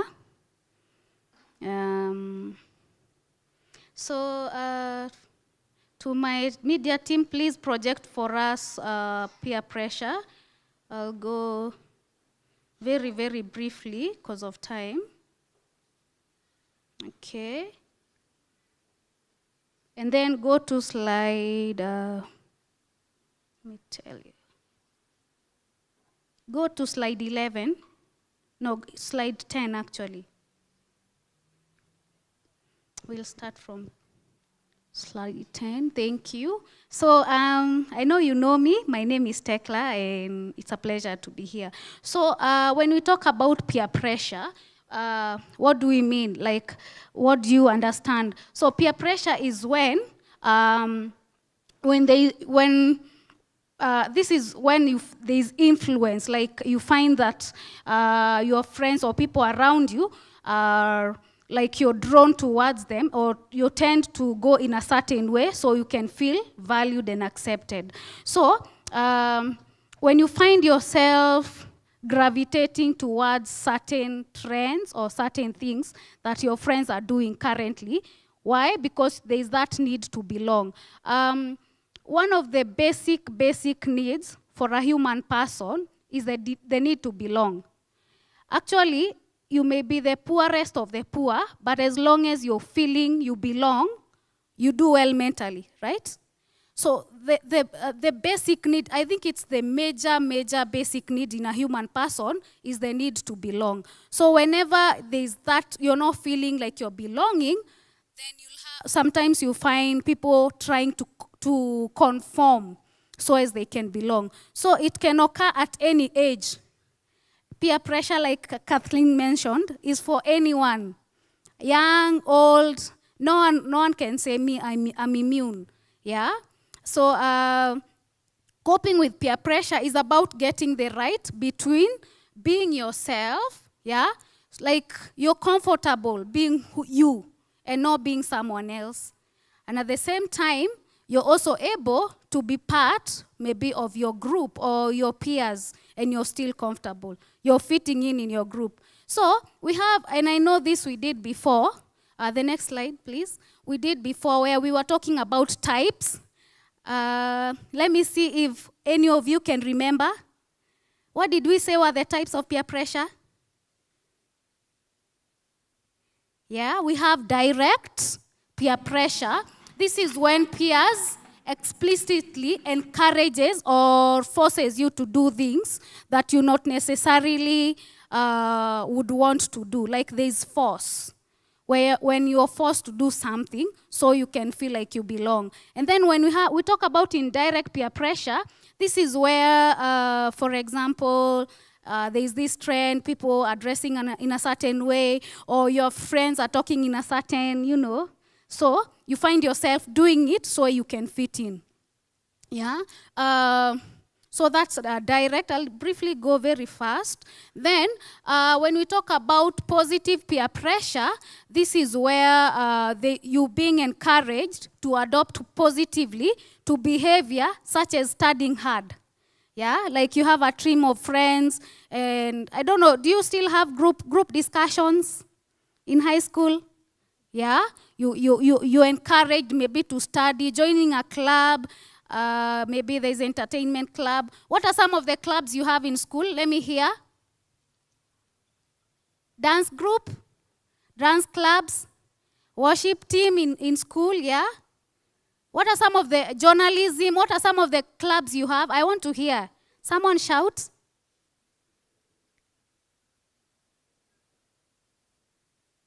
Yeah, you're quiet. So, like those clubs that you have in school, the positive ones. There is also the clubs for the notorious ones, you know, those who, yeah, and it actually in high school, when you're in a club for the notorious people, you kind of feel cool, yeah? You know, like you're the ones who don't boo at the teacher when the teacher asks a question and everyone's like, boo, yeah? Those clubs. And we also have, so now the negative ones, when we talk about negative peer pressure, this is where there is pressure to engage in harmful, risky behaviors. I want us to interact. Tell me some of the negative, risky behaviors that you've been told to do and you don't feel you should. If you don't, I'll pick someone. Debbie? Rioting? Let me look. My friend here, behind Minister Zachary.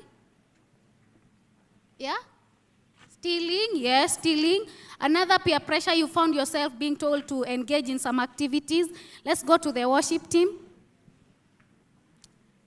Something you've been told? The lady in glasses? The one here. What are some of the things you've been told to do amongst your peers? Just shout, like you can sing. Yeah? Sneaking out, missing classes, yeah? Have you been told to miss classes? In high school, have you been told to cut your skirts to look shorter? Yeah, we used to do that. It was kind of cool then. Yeah, those are some of the things. Or drugs. Have you been told to smoke or snort something? Yeah? Yeah, I know you are quiet because you know these things you sometimes find yourself pressured to do. So we have two sides of peer pressure. There is the advantage of being or doing some certain things together with peers, and there's also some disadvantages. Next slide. So that some of the disadvantages is that you lose your confidence rather. Like you're not able to do anything that other people are not doing. Why? Because you've lost your identity. Like you no longer, and there's this it's very powerful when you do things together in mobs or in masses. There's that sense of, you can do anything. So part of it is that you lose your identity or your confidence. You also lose, it can affect your mental health. For example, maybe you're smaller, like compared to the rest of your peers, and you want to conform by maybe doing some certain things so you can belong. So you'll find yourself engaging in things that can affect your mental health. For example, you're shy. And like Kathleen mentioned, because you want to be confident, you smoke something or you use some drugs, which gives you confidence at the moment, but long-term negative effects. Then there's because of peer pressure again, you can lose lose your self-worth. Like you don't feel like you belong. You don't even know who you are. Yeah, you're struggling with your self-worth. Maybe your peers look in a certain way, like in terms of physically, and you want to look like them, but you can't change how you look.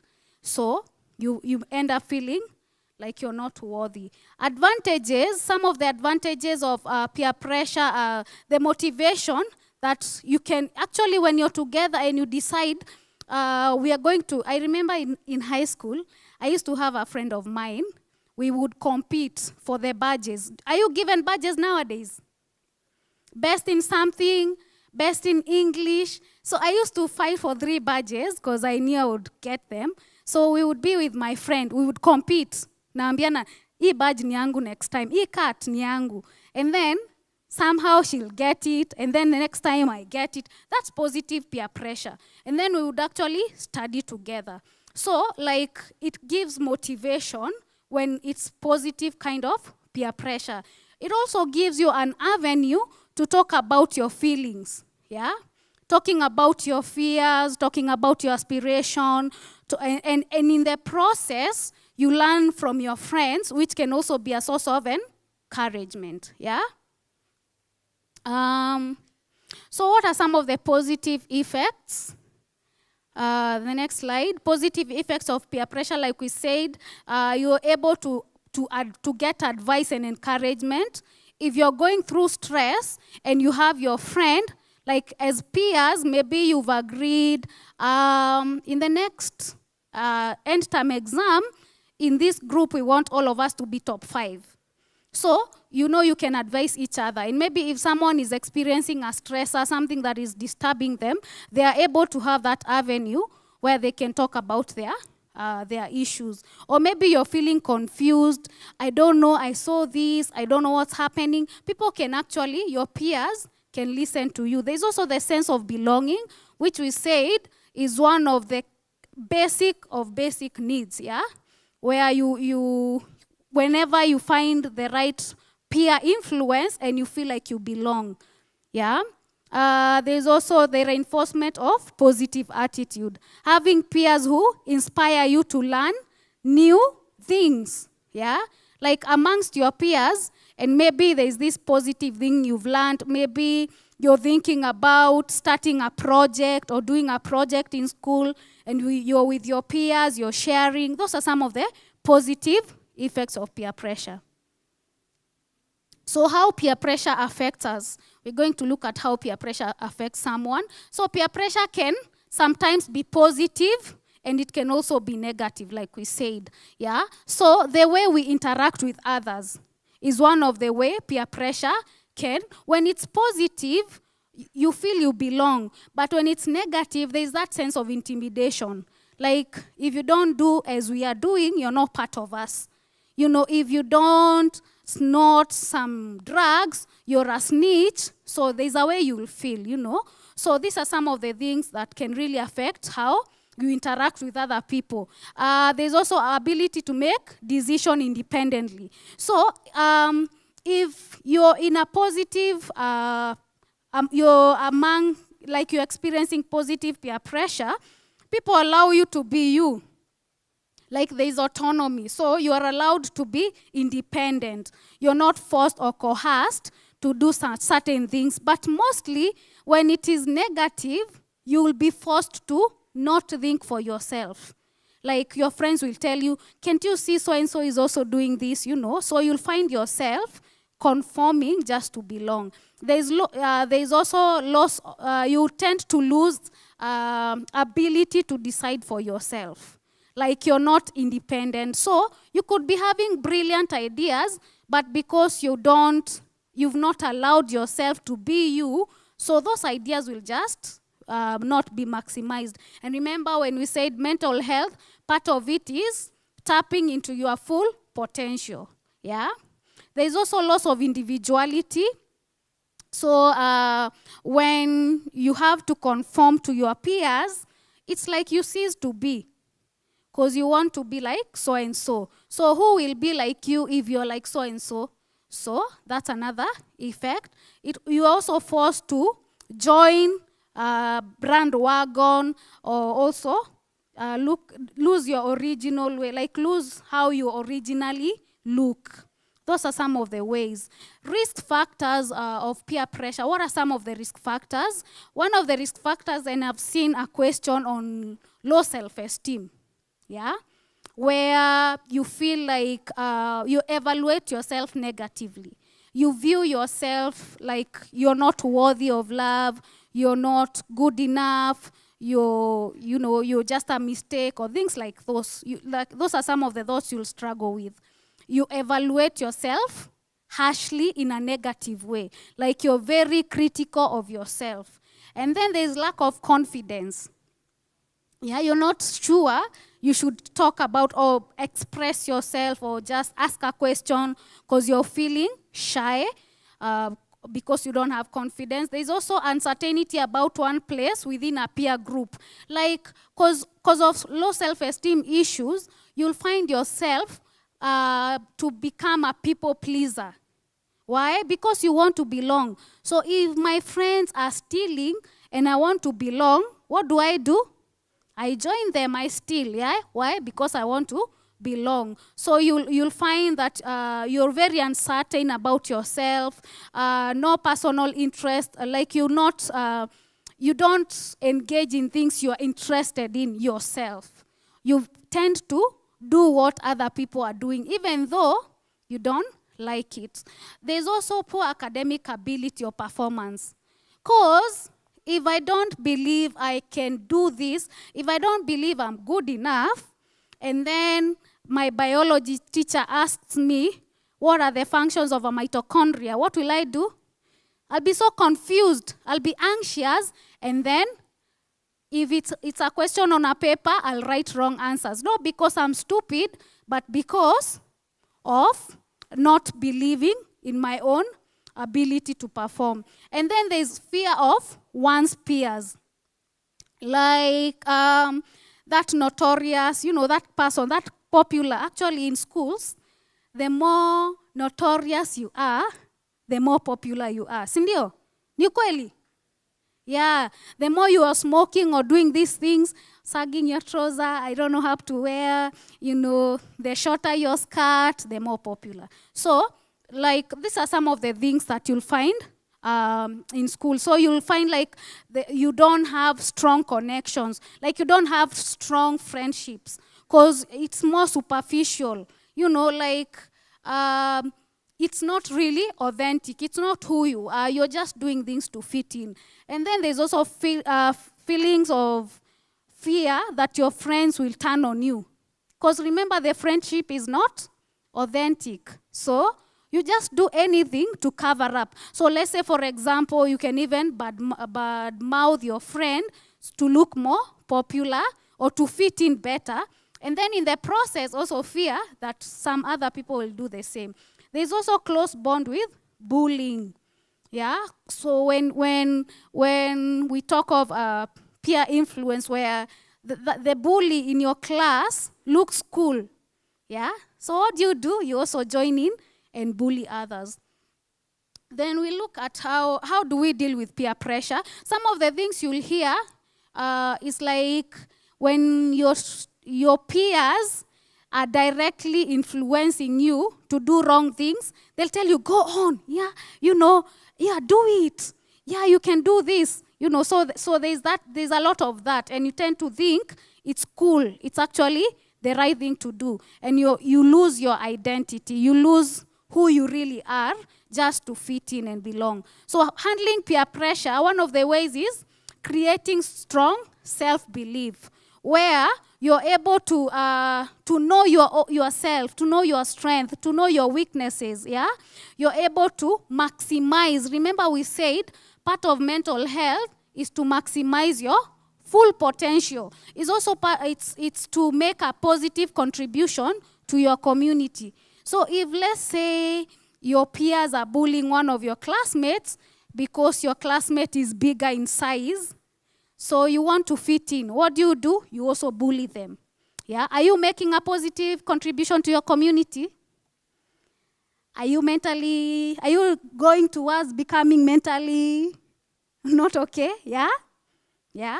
So those are some of the things. There's also, some of the ways you can handle peer pressure is maintaining strong family bonds and friendships.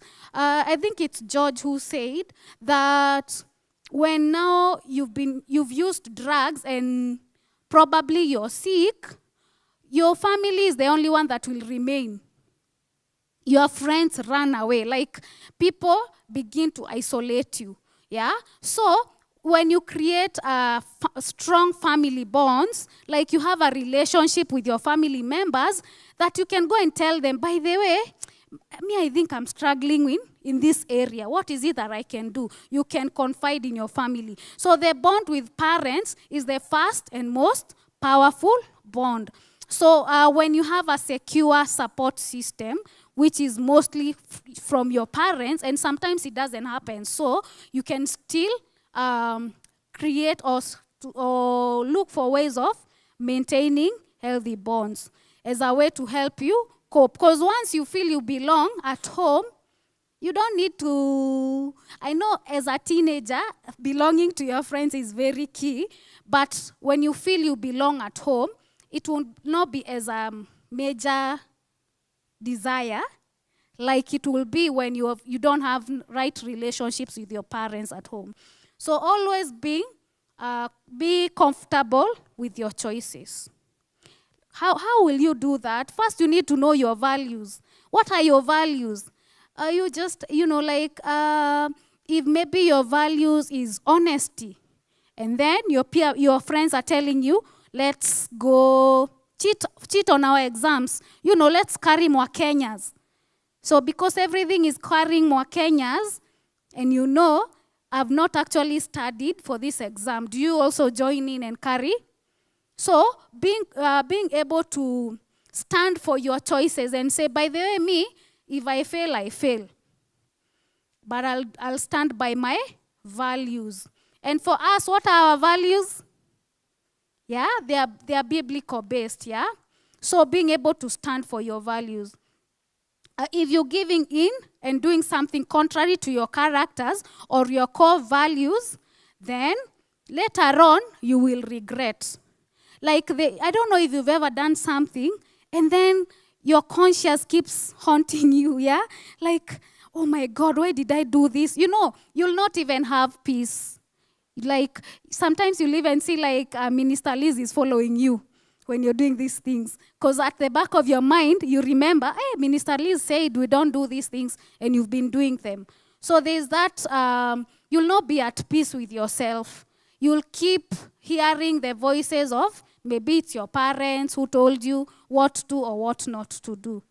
Yeah? So coping strategies for peer pressure, some of the coping strategies are assertiveness.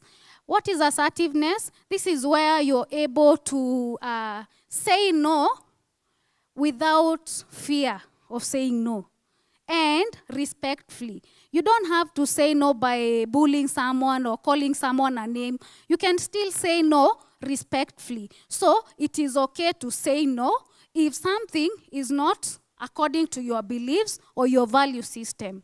Like you know that you should not be sleeping around, yeah? You're in school. And then there's this friend of yours who's telling you, wewe ni mshamba. You're behaving like an old school, and things like that. So you feel like, let me just do it to fit in. But when you're assertive, you'll tell them, no, I'm not doing these things. And if the explanation, you can tell them, but not always. Yeah, so it's good to be assertive. Another thing is building your self-esteem. What is your self-esteem? Your self-esteem is where you know your worth. You know that you're valuable. You know that you're important, you're lovable. So you know that.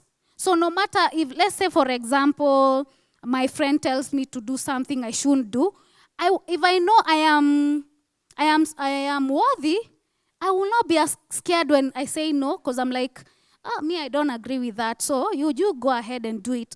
But if you're not sure that you're valuable, if you're not sure that you're precious, because you want to fit, you're looking for a place to feel you belong.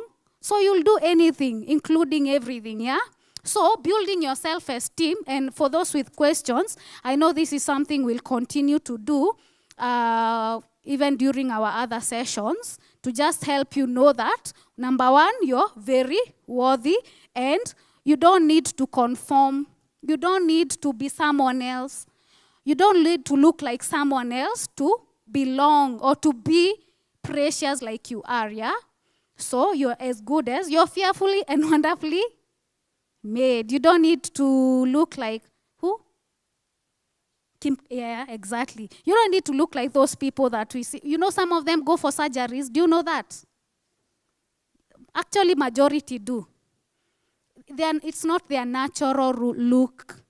And you're naturally looking beautiful already. And then you go and try to do some of these things. And then critical thinking, part of it, some of the coping strategies is where you're able to ask yourself, if I engage in certain activities, what are the benefits? What are the pros and cons?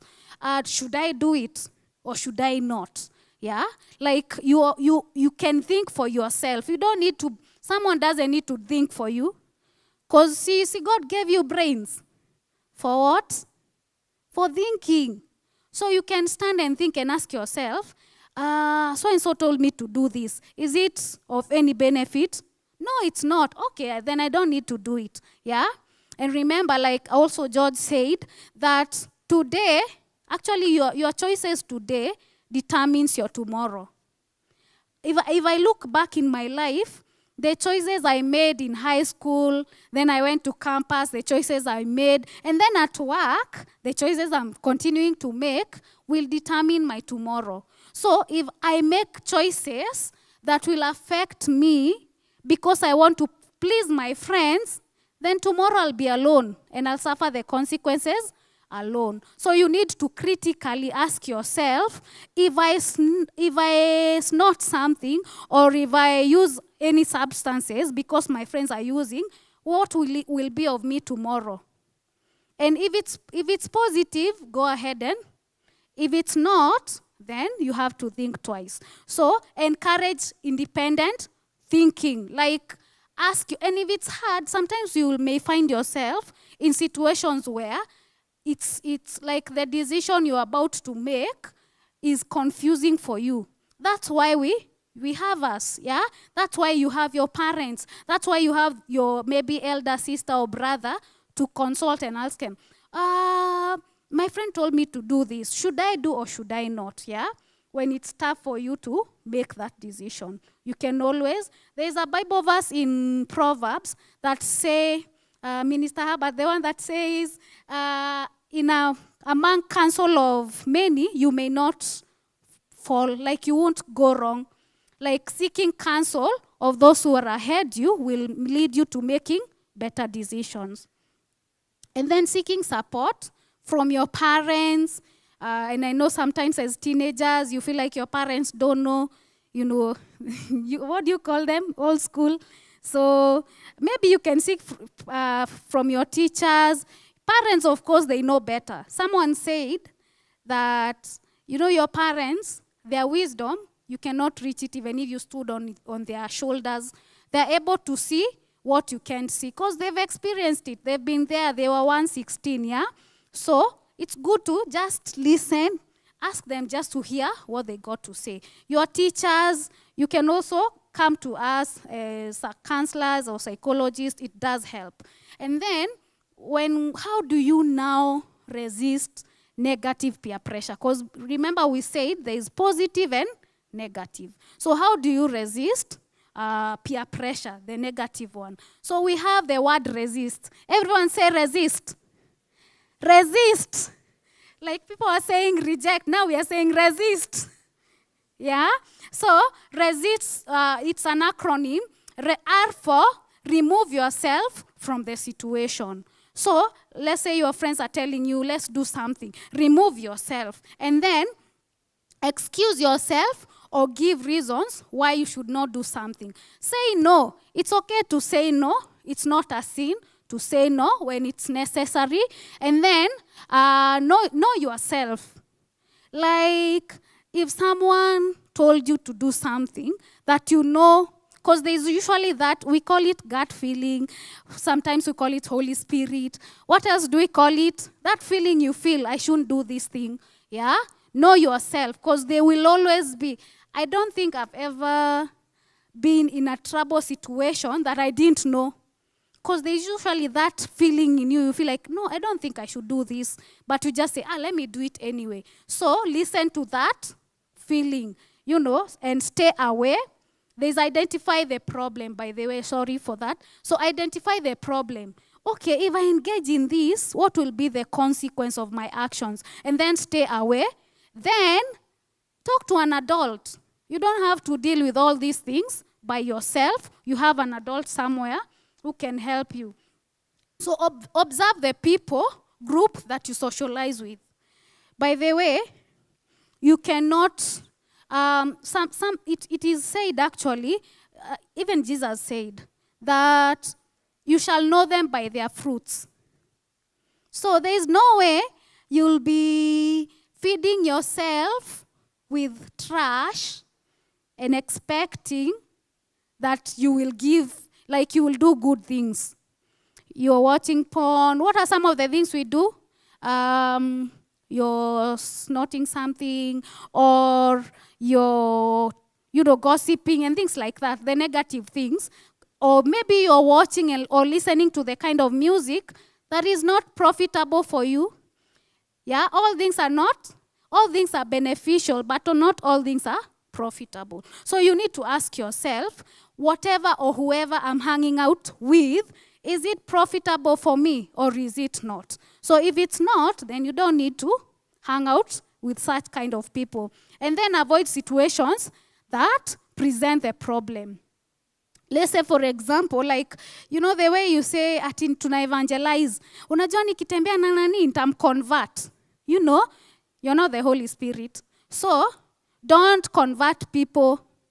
It's okay, you can share the gospel, but don't become the Holy Spirit to convert people. So, you need to avoid problems. For example, your friend is, the one actually supplying weed, and this is your friend in school, your best friend actually. Nawe uko hapo uko CU unasemanga, by the way, namuombeanga. Yes, muombe, lakini you don't need to hang out with them because pole pole you'll find yourself hautajua, atakwambia tu siku moja, hebu jaribu. Saizo uko na stress za exams na ujasoma na uko sleepy, ndio ukue alert, yeah? Then unajikuta ulianza hivyo, yeah? And then evaluate the risks. Okay, if I do this with my friend, what are the risks? Yeah? Ask yourself. And then communicate by saying no. It's okay to say no. And sometimes you don't need to explain your no. Like, why don't you do this like we do? Because I have chosen not to. You don't need to explain your no. Because some people can actually convince you when you're trying to convince them. So don't need to say no. And then know yourself and get involved in positive activities. Yeah? Walk away from situations of conflicts. So steps by the way, some of the ways also to just help you also deal with peer pressure is learning to self-care, taking care of yourself, yeah? So we have steps of self-care where you'll be able to take care of your body. So, for example, if your peers are doing things that are harmful to your body, you need to ask yourself, am I taking care of myself? So, if I'm not, then I need to make better choices. It's important to stay connected. So, like in schools, I was actually a CU official in high school. If you're connected, like wewe ukuangi CU, wacha nitetee CU kidogo. Lakini, unasema, I don't need to stay connected. I'm born again. I can hang out with this other crowd of people and still do what I'm supposed to. You'll find yourself you're not able. So connecting with the right kind of people. So the people you connect with, coming to church, socializing with friends is very, very important, part of taking care of you. And then there's also making sleep a priority. Are you sleeping? I remember you asked how many people are able to sleep. So you're supposed to sleep 6 hours to 8 hours. Yeah? So ensure that mukienda dom si story, alafu unalala 4 hours, na kesho you have classes. And then be in touch with your feelings. By the way, something I've come to learn, you see how you feel. Let's say, for example, someone comes and does something to you, and you feel sad or you feel angry. That is telling you that that person is violating your boundaries. So you need to listen to your emotions. So if someone tells you to do something and you don't feel like doing it, that is telling you it is wrong. Because whenever you feel like doing something, you should not feel sad about it or angry. But if you're feeling, or you're doubtful, that tells you whatever it is you're about to engage in is not right. And then learn how to cope with stress. And I've seen people ask about it, and I think some day later we will see how to cope with stress. I'll help you understand because of time. And then setting realistic goals. You know that you know that you know that you cannot be an athletic. And then you're pressuring yourself to be in athletics. Like me, if you told me to run, you're just messing me because that's not my area of strength. I am called Tekla, but I am not a runner. Yeah? But if you told me to do something to do with music or art, I know I can do that. So I can set goals in that line. And that's why part of self-esteem is knowing your strengths, your weaknesses, and your neutral areas. So it will be very important that you set your goals according to your strengths as well. And then seeking help if need be. So it's very important to seek help. So when you talk about self-care, which means taking time to do things that help you live well and improve your physical and mental health. Self-care is not selfish. Taking care of yourself is not selfish. So if maybe someone is pressuring you to doing things that are not what you should be doing, it's okay to say no as part of taking care of yourself. So self-care can help you manage stress, and I have seen a question on how can I manage stress. Because of time, we will not do a lot of that, but part of managing stress is exercising. Part of managing stress is mindful techniques, relaxation, problem solving. Those are some ways you can manage stress. Talking to an adult who can help you is part of managing stress. So also, self-care can lower your risks of illnesses. For example, let's say I am very hardworking. I'm the best person in Chiromo. I am not sleeping because I'm busy trying to help my patients. I'm not eating. I'm not resting. I am not, I'm really hardworking. Am I taking care of myself? No. And then later on, see, I'll be sick. I'll be sick and I'll be admitted in the same hospital, God forbid. So it's very important to take care of yourself. And then taking care of yourself also increases your energy levels. So, and this is for all of us, like you need to have enough time to rest, to rejuvenate. It's like having a car that is you driving from here to the US if that was possible, like without brakes. See, it will break. Yeah, so that's why it's very important to take care of your body. So part of self-care, we have the physical kind of self-care where you're able to sleep, eat well, rest, all of that is part of self-care. Exercise physically. The way we are doing 1, 2. Yeah? It's also part of self-care. You're also able to eat healthy, not junk. You eat vegetables, you eat those things you don't like. It's very important. Vegetables and fruits is part of self-care. And then emotionally, where you're able to manage stress, where you're able to identify what you're feeling. Yeah? What am I feeling? I think I'm feeling anxious, or I think I'm feeling excited, or I think I am feeling bored. Like you're able to know those feelings. And then you're able to forgive. By the way, forgiving yourself and forgiving other people is part of emotional self-care. Yeah? You're able to be compassionate and you're able to be kind to other people. And then when you talk about social self-care, you're able to have healthy boundaries. Not everything you're told to do, you do. Because you want to be loved by everyone.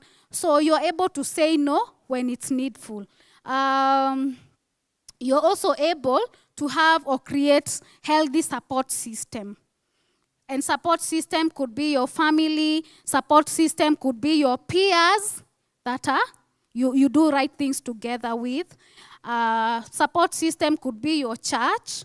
Yeah, connecting with other people is part of social self-care. And then you're able to have time with your friends. Like today we are having fun. It's still part of self-care, social self-care. Personally, you're also able to have healthy hobbies. Yeah, it's okay to have a hobby, It's okay to have a hobby. It's okay to maybe you have a talent and you're not maximizing on it. You should actually maximize on it. Knowing yourself, you know your weaknesses, you know your strengths. You know, do you know your anger signs? Like when you're getting angry, do you know yourself? Do you know what you can tell? Oh, I'm getting angry. What do I need to do? Can you tell your anger signs? Yeah, very important for you to know yourself. You also you know your identity. Like, I like telling this to my friends or patients sometimes. If someone came today and say, have you seen Tekla, that Caucasian woman with a long blonde hair, tall, 6 feet, you know, you'll say, no, I've not seen anyone like that. Why? Because you know me. Sindio? But if someone came and told you what you're not, why should you be troubled? Because you know that's not who you are. If someone said something about you and you know it's not who you are, you just look at them like, oh, okay, fine. Because you know that's not you. Sindio? Yeah, so you shouldn't. You should know yourself. My assignment for you is to go and know yourself. Next time we will be finding out. If I asked you, who are you? You're not Paul in class 6 doing, no. That's not who you are. You are knowing who you are is when you know your strengths, you know your weaknesses, you know, those are the things. That's now when we say you know you. And then honoring your me time. Do you have me time? Me, I have me time. And when I have me time, I like having it because I really treasure myself, like having my moments. So it's important that you also have your you moments. And then when we talk about financial self-care, this is like where you're able to manage your pocket money. Yeah? You're able to manage your pocket money. You don't gamble so that you can get more money. That is also not part of self-care. And also in terms of, I would call it work, but for you study, when you have enough time, you're able to manage time. Like you're finishing homeworks on time, you're beating deadlines on time, it's still part of work or occupational self-care. So when to seek professional help? When do I seek help? What makes me know that I'm not doing okay, so I need to seek help? So when you're feeling sad, like you're not feeling like going to class, you're not feeling like studying, that tells me you're not doing okay. You're feeling worried. You know, you can't even talk in class, you're anxious. It tells me that you need to seek help. When you're not able to cope with daily stressors would be waking up in the morning to go to a class at 8. You're not able to do that, yeah? Or you're not able to, you have difficulties managing relationships. Like you're in conflict 24/7 with everyone. Or you've maybe experienced trauma. Yeah, trauma is when maybe something happened to you, like you've lost a loved one, you've lost, or maybe you've been abused. It could be physical abuse, emotional, or you've been neglected, you've been abandoned. All of those are some of the kind of traumas, or you've been assaulted sexually, and this happens actually in schools. Because I've really spoken to many young girls or boys, and they tell me, you know, my teacher called me to the office, and they were doing this to me, and I was so scared. So don't be scared alone. You need to come and seek help. And then behavioral issues such as self-harm. This is also very common amongst young people. Like you're feeling sad, and then you start cutting yourself. Yeah, if you're struggling with some of those things, it's very important to seek help. You're desiring for self-improvement and personal growth. Like, I don't know what I should study. I think, let me tell you, when I finished high school, I applied for everything. I wanted to be a graphic designer. I wanted to be a doctor. I wanted to be everything. I needed to be counseled and helped to know the career path. Why? Because I didn't know any better.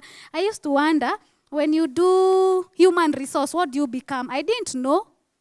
So I needed someone to help me understand some of these things. So it's very important that you can seek help. So with all that we've said, now we go to Q&A. Anyone with questions? I've really tried, and so it's time for questions. So do you know who you are? That's my question number one. Do you know who you are? Yeah? And if you do, what are you doing about it? And have you faced situations where you felt like conforming was the solution? And what did you do about that?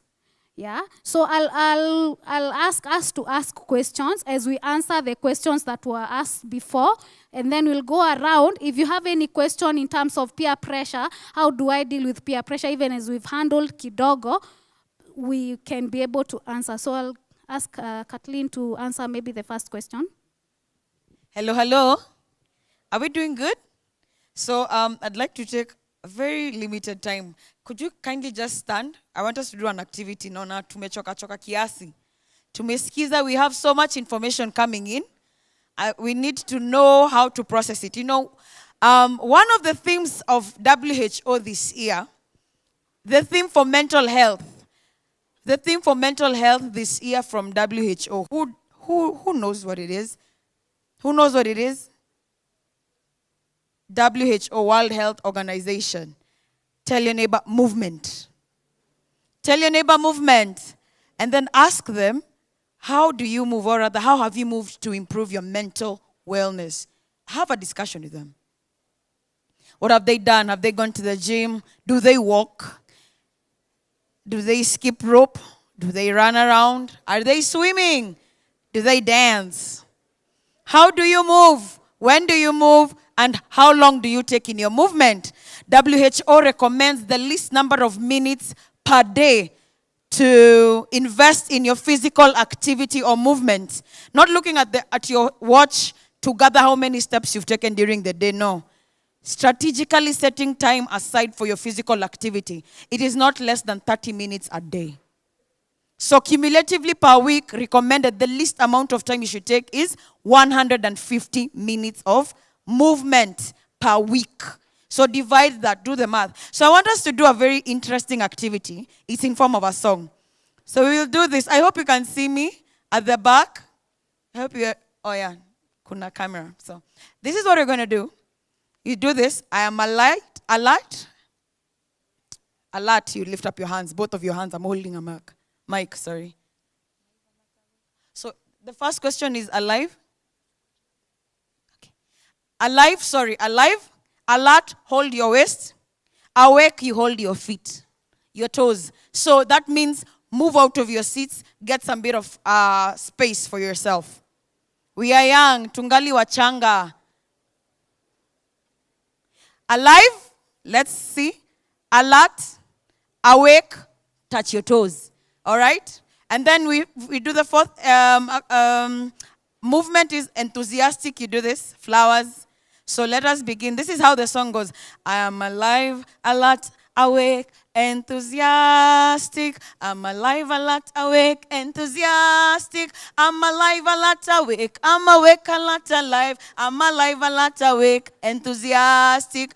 Tumepata the gist? Tumepata the gist? So let us begin. Georgine Galileo Nyota Band.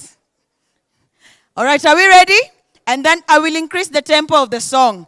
I'm alive, alert, awake, enthusiastic. I'm alive, alert, awake, enthusiastic. I'm alive, alert, awake. I'm awake, alert, alive. I'm alive, alert, awake, enthusiastic. I'm alive, alert, awake, enthusiastic. I'm alive, alert, awake, enthusiastic. I'm alive, alert, awake. I'm awake, alert, alive. I'm alive, alert, awake, enthusiastic.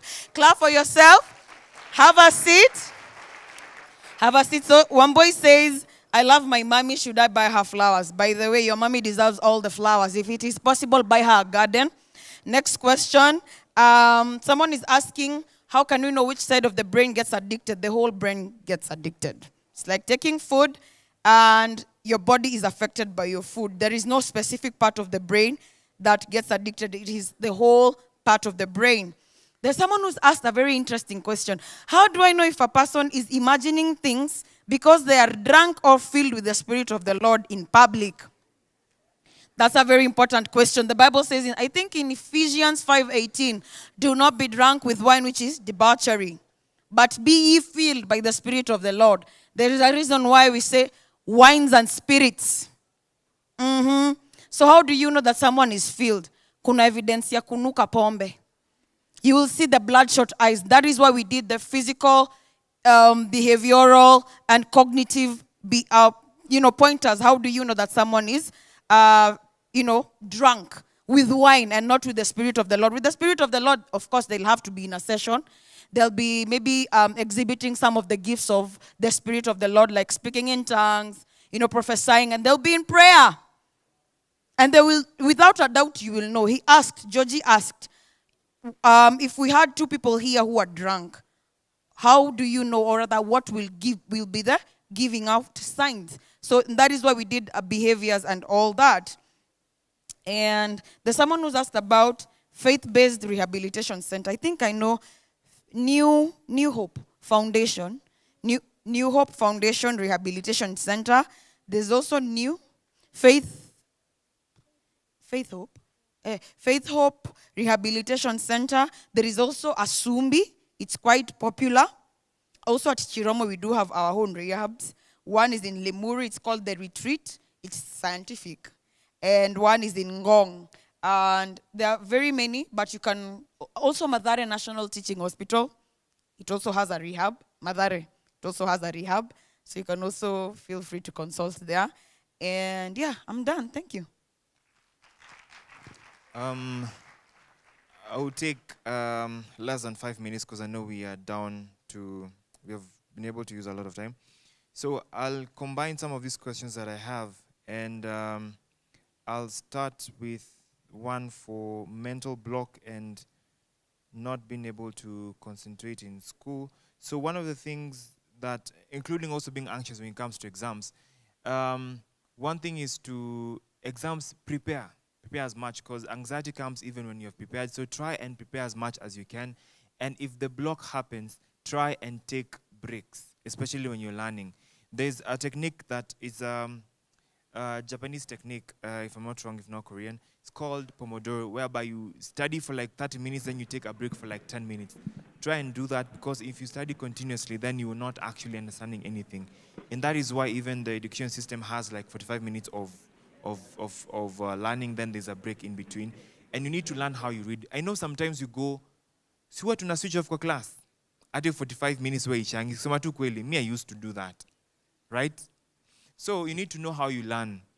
If you know you normally have those moments, then try and grasp as much as you can, so that even in moments where you've not been able to understand, you can go back and reread. So try and do that, and in case it persists, then come and see someone like Tekla, or talk to a teacher who understands, because we have conditions that relate also to studies and reading. Then I'll combine 3 questions in relation to sexuality and sex. There's one with the connection between substances and the breast. Yes, it's very true. And one thing I know about you guys, I've never gone to read this deeply, but I know you guys have a lot of information. So the person is asking if shisha can affect your breast or boobs. Yes, it does, including tobacco, because it affects the elastin in your body. Naturally, we age and things get affected, but if you use substances, the same way if you start drinking, it will affect your skin and you'll be dehydrated. These drugs, especially tobacco, will also affect your breast, as you've had, apart from aging. So it's true. If you ask that, and that means whatever you had in mind, it's very true. And lastly, I'll go to someone who is experiencing sexual advances from people who, they don't like. How do you deal with that? Come and see someone in church, because some things you may not be able to handle alone, because you may be underage, or maybe you may also be in your 20s, and the person you're talking about is someone who has some level of authority. Maybe it could be an uncle, a parent as well. So please come and talk to either Tekla or some of the guys in church, and so that at least we can be able to help you without giving you advice that cannot be able to work. So if you've written that question, feel free to approach any of us and we will be happy to work with you. Thank you. Thank you so much. Sorry, we will not be able to answer all the questions today, but we'll have another session. You can also contact us on the toll-free, so that in case of anything that maybe needs to be answered, will be addressed there.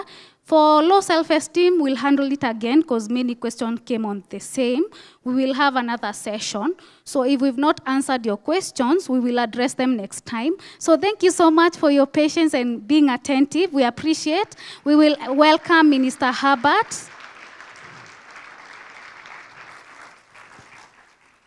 Thank you. Clap for Minister Herbert. Thank you. Thank you. Why don't you appreciate the doctores? Appreciate them. Thank you, Tekla, Kathleen, and George. I think you can just take your seats down there. Appreciate them again. Thank you very much. The way I look at you, you all look so hungry. All right? Looking at your faces, you look so hungry, like you want to eat the people up here. Is that true? Plus, I know you also want to play games, isn't it? All right? So I will let you lose in a minute. Is that okay? In one?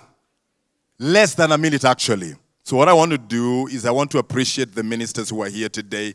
The ministers can just stand up. We appreciate them. Thank you, ministers. You can be seated. I want us to appreciate the mentors. The mentors can also stand up.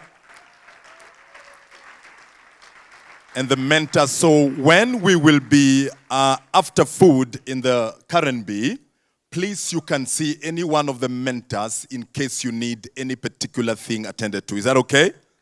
All right. I'll request the medical team to also stand up. The medical team. Where is the medical team?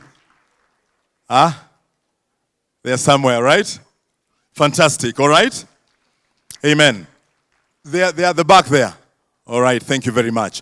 So in the afternoon, in case you want to see any one of us concerning anything, whether the pastors, the medical team, and who are we? The mentors. You can see us, all right? Isn't it? Now, we are ready to eat. Okay. Even me, I'm very hungry. Are you hungry like me? Hey, I want to see how many chapos I can eat together with Pastor Zachary over there. So we will have about 45 minutes to eat, okay? Up to 2 p.m. So we will go, all of us, out there into Karen B, and we will have our lunch. And immediately after, tell your neighbor, immediately after, the games will begin. All right? Are you dressed for games? Minister Liz, even me, I'm dressed for games. Give me the hardest one. Give me the press-ups. I'll do the press-ups for you. I can assure you, none of you can beat me on press-ups. None of you. Okay. All right. So we will have somebody else, Steve and somebody else handling emceeing the afternoon service. I will request you to stand up so we can bless the food and go and attack the food. Is that okay? We have about 30 games, all right? We have many, many games. We have many games. We will play until we are tired.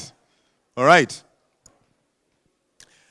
Okay, I want us to pray together. Those who are at the back, I want your attention kindly. Thank you. Let's pray together.